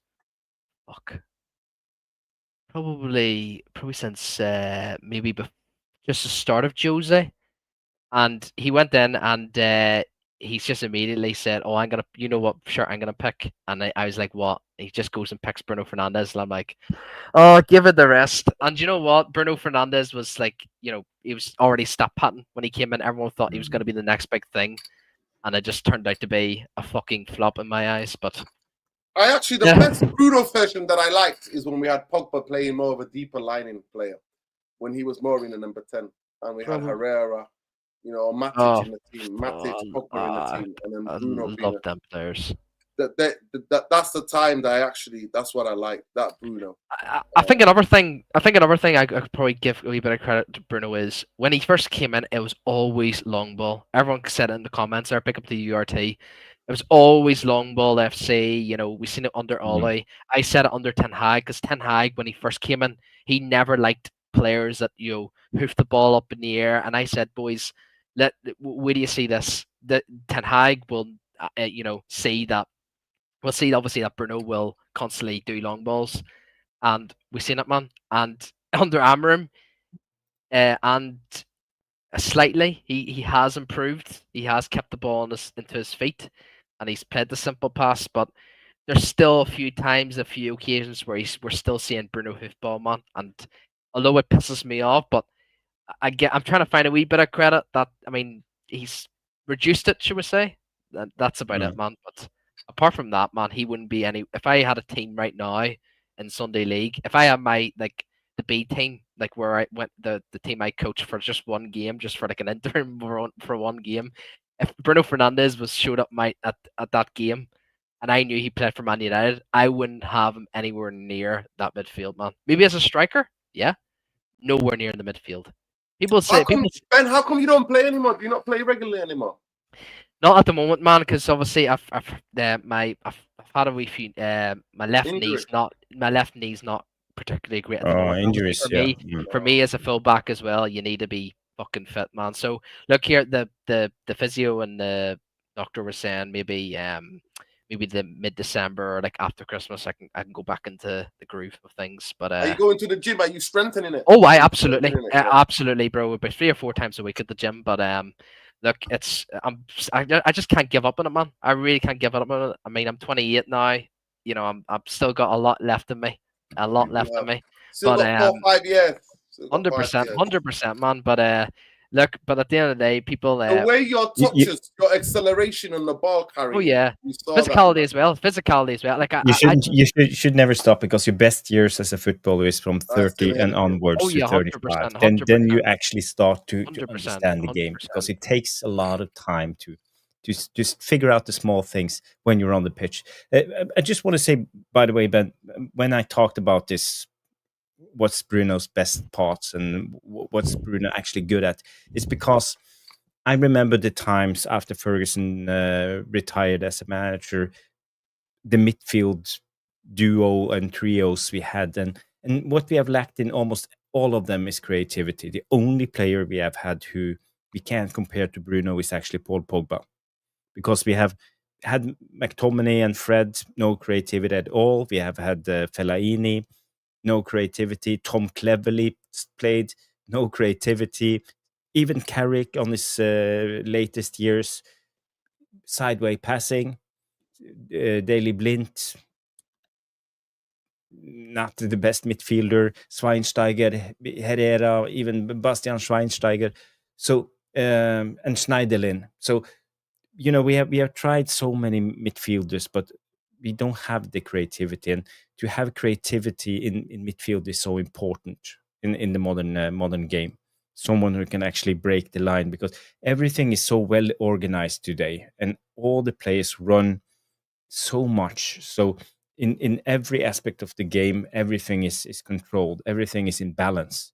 So you need someone to change the balance, and this is where Bruno is thrives. And I'm not Bruno's biggest fan. I'm people call me a Bruno hater, because I always question mark and highlight Bruno's errors, and I think he can improve. But I just want to play the devil's advocate a little bit, because I think we need to level the debate when it comes to a player like Bruno Fernandes, because he's not all bad, but he's not. No. He's not as good as a lot of people hype him to be. That's the thing, Jarvis, and I think that's what a lot of us, the backlash from it is that when people hype him up to be this guy, and he's not that guy, because we've seen players who are that guy. Yeah. Scholesy was that guy. Scholes, You know what I mean? Roy Keane was that guy. Paul Ince was that guy. Some people don't even remember Paul Ince playing for Manchester United, but those players were that guy. Brian Robson was the ultimate guy. The ultimate guy. And Bruno Fernandes is nowhere near. He is absolutely nowhere near. Oh. I personally believe, in terms of actually talent, he's nowhere near Paul Pogba either. No, I think Pogba is a bigger talent. But just to go back to where we started on the midfielders, let's say if you're going to replace Bruno and Casemiro, out of the options we have, let's say Baleba, Anderson, Wharton, Stiller, and Gallagher, let's add Yulman, because I think actually he's an outsider to come into this Amorim system. I think Amorim rates him. If it was up to Amorim, he would sign Yulman. But who would you actually bring in? 2 players for the future Man United midfield. Elliot Anderson and Baleba me.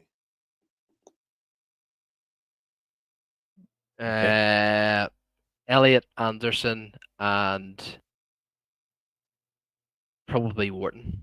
for me. Ben, I'm not gonna lie to you. I- Wharton won't fit into the system. I promise you, he will not fit into the but system. but Neither will Stella. Neither will Stella because Baleba because his ball carrying abilities. Elliot Anderson because of the pure physicality and the monster of winning second balls. But we don't play the football to play through midfield. Crystal Palace play different midfield to the way we play in midfield. Just because we line up the similar, they play 3, 3-4-3 or whatever, 3-4, 2-1. We play totally different. Amarim's interpretation is totally different to what it is. They play ball playing guys. Lama, Jeffrey Lama, he's the Colombian guy who is more physical and gets around the pitch. They don't play him. They play Kameda, a guy who was a striker, and Wharton, and then bring on Hughes. You've seen it. They play it totally different. They play through Wharton. The Bruno is their equivalent to Wharton. They give the ball to Wharton all the time, and he plays it through constantly sliding those passes. I watched the game against Arsenal the other day. I really think in this team, I think the 2 players are Elliot Anderson. Because one thing I like about Anderson's game is not that I don't see him sideward passing. I see him try to go through the lines. One of the things, if you ever watch him, he picks his head up straight away and looks forward. That to me is so essential. But not even that. If he makes a bad pass, he managed to recover because he's got the legs and the stamina and the power to get the ball back to fight for it. Yeah. So that is. But if we're playing in a different way, then yeah, Wharton is technically incredible. He's so effortless. He looks so beautiful. Very elegant. Those footballers who just when you watch them, it's like wow, the elegance. The left foot. 80%. You were saying that, Jarvis. 80% of footballers the other night. Check out Monday night, by the way, Jarvis Corner. On Monday night, I had a fantastic show of football chat. Jarvis was bringing the stats up like 80% of footballers are right-footed in the world. Only 20% are left-footed. And left-footed players just look better because it's something unusual for us who are right-footed and the way we think about football. So his elegance on the ball. By the way, Stiller is elegant as well. Stiller is elegant. Because Wharton is tall, but go ahead, Ben. I would also like to give a couple of minutes left of the show. A couple of minutes. I love to give 2 special announcements as well for who I like to potentially bring in outside of the Prem. Would be Zaire Emery and Kamara. Is it Kamara from the French league? Kamara. I think them 2 players would be. There would be these solid signings. He's been absolutely phenomenal. That Kamara kid and PSG kid, Zaire Emery. He's been fucking really, really, really bright, especially in the PSG team. Even though he hasn't been playing much, but every time he comes on, man, he just does the basics as a midfielder. And I think that's what Man United need. Both of them, physicality is equally as good. But yeah, man, I do agree with you, Nerd, and we do need physicality, and that's probably what Wharton probably lacks is his physicality. But it's just overall, play on the ball and stuff is absolutely phenomenal. Yes, I don't genuinely believe that Amarim wants to be a possession-based coach at this moment in time. Ben, can I just ask what Kamara is? It spelled with a C or K? I think it's a K. I might be wrong. People in the French chat kid, does he play for Paris for Marseille? Is it Marseille? Jarvis, do you know? Is it Babaku Kamara? Because Babaku Kamara is at Villa. It's K. No, it's Kamara. No. Fuck.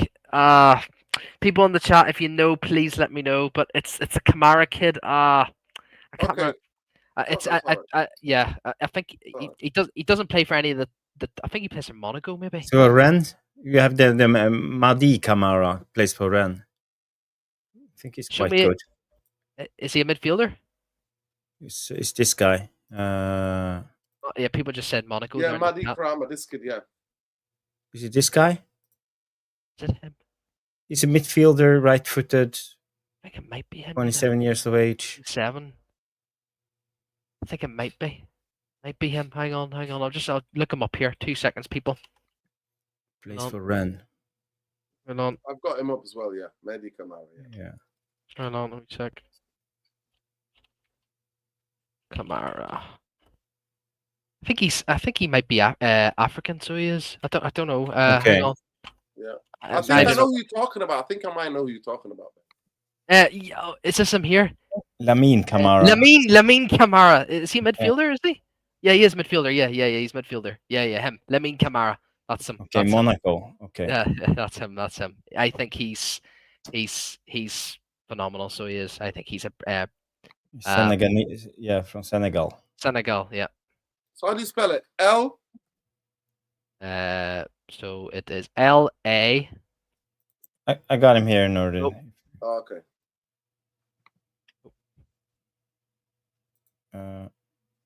So if you just do like this and add, there you have him, Lamine. 21 years Camara. of age. Yeah, he's young. Yep. So he's Look at those stats, man. Like 99, brilliant. 94, 84. And if you go to the defensive attributes, his interceptions, To be his fair, tackles. To be fair, French midfielders transfer to Premier League because it's the closest Phenomenal. physicality and pace.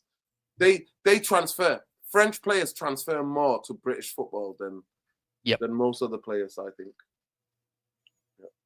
You can compare him to Nicolo Rovella, great Italian DM, Yuri Tielemans. Angelo Stiller is actually compatible. Yeah. Luka Modric. It's different when it comes to Stiller, like, because when I see those stats there with Camara, I know instantly what type of player he is, man. He's just an all-rounder. He could be an attacking, defensively minded midfielder. That's perfect there because his interceptions, his tackles is just solid, rock solid, and that's what we need. We need someone like that.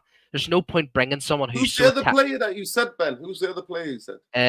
Zaire Emery. Zaire Emery. Oh, Zaire Emery, yeah, from PSG. He's on the bench. He's on the bench. He's on the bench at the moment, and rightly so because he's playing against Vitinha, João Neves, Ruiz. These players are world class, man. World class. Vitinha. Oh, he's a lovely footballer. Yeah, he's an amazing footballer. He's unbelievable. Yeah. He's unbelievable. Right. I want to say big up Jarvis. The other night I was so tired for the match reaction. You guys hijacked the show. I saw it. I keep watching it. It made me really laugh a lot. So I appreciate you both. You were on here talking with Luwani, talking more about the game and breaking aspect of the game. So that's okay. Salute. Yeah. I was so tired. I don't know if one time you see me, I was like that. Yeah, but takes it out of me. We went down to London 4:00 in the AM in the morning, so it's understandable. Yeah. You're not young anymore, Nordin. You're not as young as you can't do that 24 hours all-nighters. No chance. To finish off the show, guys, just before we close down, shall we all sing the wee song to the Scousers? Hello, darkness, my old friend. I tweeted that before, Ben. Hello, darkness. I said check on all your Liverpool loved ones. Look, friends and family. Look at them. That's what I've said. Look up. I said check on the Liverpool family, man. Check on them, man. Check on them. Checking on all my Liverpool supporting family and friends tonight. And the thing says hello, darkness, my old friend. Simon and Garfunkel. Is that one? Hello, darkness, my old friend. Hello, darkness, my old friend. Let me give you the rest of the lyrics. The rest of the lyrics go, hello, darkness, my old friend. I've come to talk with you again because I have a vision softly creeping, left inside seats while I'm sleeping, and the vision that was planned in my brain still remains with the sound of silence. With the sound of silence. Yeah, exactly. There you go. The sound of silence. Yeah, I've come to talk with you again because a vision softly creeping left its seeds while I was sleeping, and the vision that was planned in my brain still remains. There you go. There you go. Yeah. All that, Scousers. Yeah. Alter. They've left. A lot of my friends who are Liverpool fans have all left. Not answering. They're all gone. But in seriousness, do you think Arne Slot could be sacked? No, If I he don't think. continues this way, Probably not the moment. I don't think Liverpool will sack him, and I think they've got too many good players. I think once certain players get fit, Trouble. they'll bring it back. But in Trent, they've lost. Yeah, but I don't know how many. Lost 6 in 6 in 7. a row. In the only game that they won in 6 the and last 7. 7 games was the European game Champions League. against Yes, Frankfurt. Frankfurt. Yeah. Frankfurt. Yes. To be fair, tonight he played a lot of kids. To be fair to them, He did. so did Oh, yeah. Palace. Yeah, but you know, Palace but it played doesn't matter if you look at every Man United manager. If you look at Mourinho, Van Gaal, Oli, all of them. If they have lost 6 out of 7, then they would have got the sack right away. But he won the Premier League job. To be fair, Yeah, but I that's know. last year. You know, it's Liverpool- It's literally Ten Hag. Ten Hag. It's- Ten Hag won the FA Cup. it's and literally like Ten Hag. Like that. But no, Liverpool are not that way. That way inclined. I'm telling you, their football structure is going to think something's going to. Oh yeah, 100%. They're gonna try to switch with him. Maybe in January, if he continues at the end of January, if they keep losing, if they lose 10 of 12 games, then maybe something. Maybe he'll walk away. Maybe he'll think, you know what, I can't do this anymore.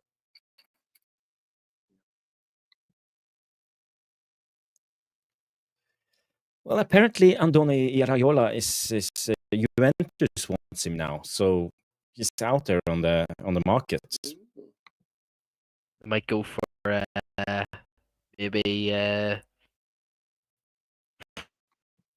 I mean, it wouldn't surprise me whatsoever if Liverpool just go all in on Enrique from PSG. It would not surprise me whatsoever because Liverpool's foundation, Liverpool's directors, their sporting directors, are just second to another world class. So they are. Yes, they might have got signings wrong at the moment with Wirtz and Isak. They haven't been playing well, but they've only just came in. So let's just see how they get on, man. And hopefully, long may it continue. They stink out the gaff, and hopefully they become shit for Liverpool. That's all I ever want, man. That's all I ever want. I just hope Arsenal win the league, man. I just don't care about Arsenal fans. Don't care about Man City fans. Liverpool, they're the ones I care. If I see a 21 Premier League title, it'll be the most darkest times as a United fan. And rightly so. We have nothing now. We would have nothing. Big up 7-7 Retro. You're 100% right. Was that right? That Zionist. Oh, right, okay. Yeah, the Zionist. Yeah, Wow. the Zionist. Yeah. So, by the way, solidarity and Oh, love to the Oh my Jamaicans. God. That That is scary, man. I'm not even seeing any footage from what he's done in Haiti and Dominican Republic as well. What's Amazing. going on? It's unbelievable. Did you not hear? No. Fifth grade hurricane. hurricane has hit Jamaica, Jamaica. wiped people out. So many, a lot of people are dead. Honestly, Crazy, Jarvis. You should see the scenes. Jarvis, you should see this. After this, now just Google and see the videos on X as well. It's crazy what's going on. Oh. But big up to the Jamaicans. So some of them are still keeping their humor though. Some of them are laughing through the tragedy. Some of the stuff on the French news. One of them, it showed one of them screaming "Bombaclat," and it showed it on the French news, like French made.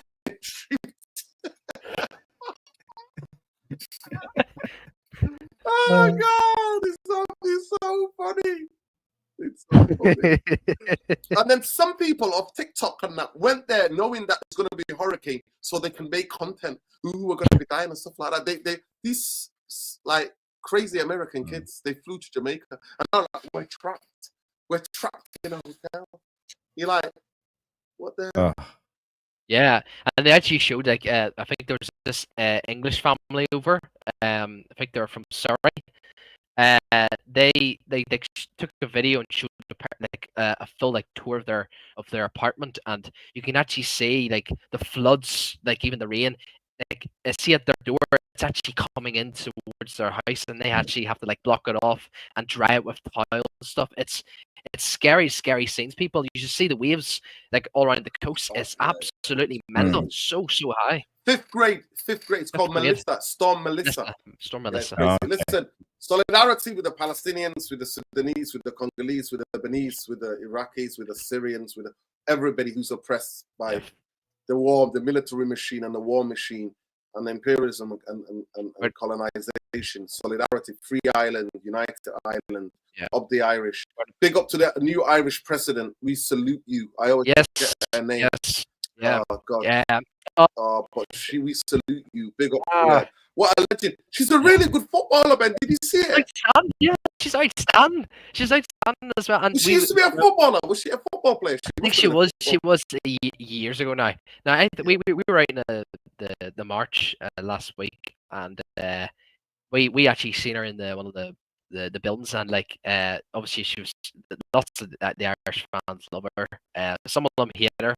You know, everyone just you're just gonna get that in everyone. Like actually threw a football in like into towards her, and you see how she does keep ups. It's unbelievable. She's probably, bro, get rid of Bruno Fernandes and bring her into the squad, man. Honestly, she'd be so much better. But look here, you know, it was great obviously having the old president to be a part of but to see her now come through, like it's just great for the country, man, and it's great for the world to see, like, you know, that, you know, and here comes an Irish woman president, you know, for the Irish and stuff, and lots of the Irish actually, you know, they love her. You know, obviously we know her views on Palestine, which is good, and yeah, man, always grateful for anyone that is representing the country, that supports anyone that is oppressed around the world. And like I said, people, I said it so many fucking months ago, there could be a peace deal for all we fucking want, United States, Israel, and Palestine. But they're sorry, and I hope I'm fucking wrong. We're not seeing it. We're not unaliving people. And they've already broken so many rules in this ceasefire, and we're not going to see anything stop. They're just going to keep constantly going. And this whole propaganda shit that they say they're Hamas and all these Palestinians are burying bodies from Israel, absolutely not. That's just propaganda for you people. Do not listen to what the media are saying. That is absolutely fucking lies, man. Fucking lies. Yeah. How about you? The real Love question we should be asking. Big up to Ben. Yeah. Big up to Ben. Make sure you check him out on XElmore39, and then make sure you check him at Elmore20. He's the gamer. He's out here gaming. I'm streaming a lot now, people. So tune in, people. Yeah, Elmore, get check him out. So Twitch. Make sure you check out Jarvis. Bole BOLE77 on X, and make sure you check out the channel Tactical Devils. If you not watched the show already, 2 hours of superb Manchester United content for you guys. Go and check it out. Yeah. We will do a show tomorrow night, Stu and I, and do the Nottingham Forest preview. So we will be live around 9 p.m. So people, make sure you check that out. If you like technical stuff. Are you doing a preview, Nerdin? Are you doing a preview? On Friday, maybe Friday night. Friday night. Big up, man. Big up. If you're available, maybe Friday night. Yeah. Big up, man. And I just want to big up Glimt. They won today 2-1 away against the team in third place called Brann. Fire. Bergen. They won. They scored 2 late goals and they won the game. So now they are top of the league. 4 games left. So there was a very crucial win actually tonight. Would Bodo Glimt be your local team, Jarvis? Yeah. Bodo Glimt, yeah. They are from the north. I'm from the north, so they're my team in Norway. I met their fans outside Old Trafford. I sent Jarvis the videos, like some of the videos we tried to them outside. Yes, fabulous, you did. So now you see here the league standing as it stands. Bodo Glimt is on top, 61 points. Viking, they are from Stavanger, the west coast of Norway, south, 59 points, and they won against Brann, that's Bergen, that's west coast too. And then the team in the 4th place is actually from the north, they too, Tromsø. So it's in northern Norway. So it's actually northern Norway is doing quite dominating. That's dominating. Not always the domination of football is where the industry is, the hard workers. North. The north, Up the north. Up the north. Up the north. Big up everybody. We've been live for 2 hours and 18 minutes. Enjoy the content. For those of you who are watching, do you agree with Stiller?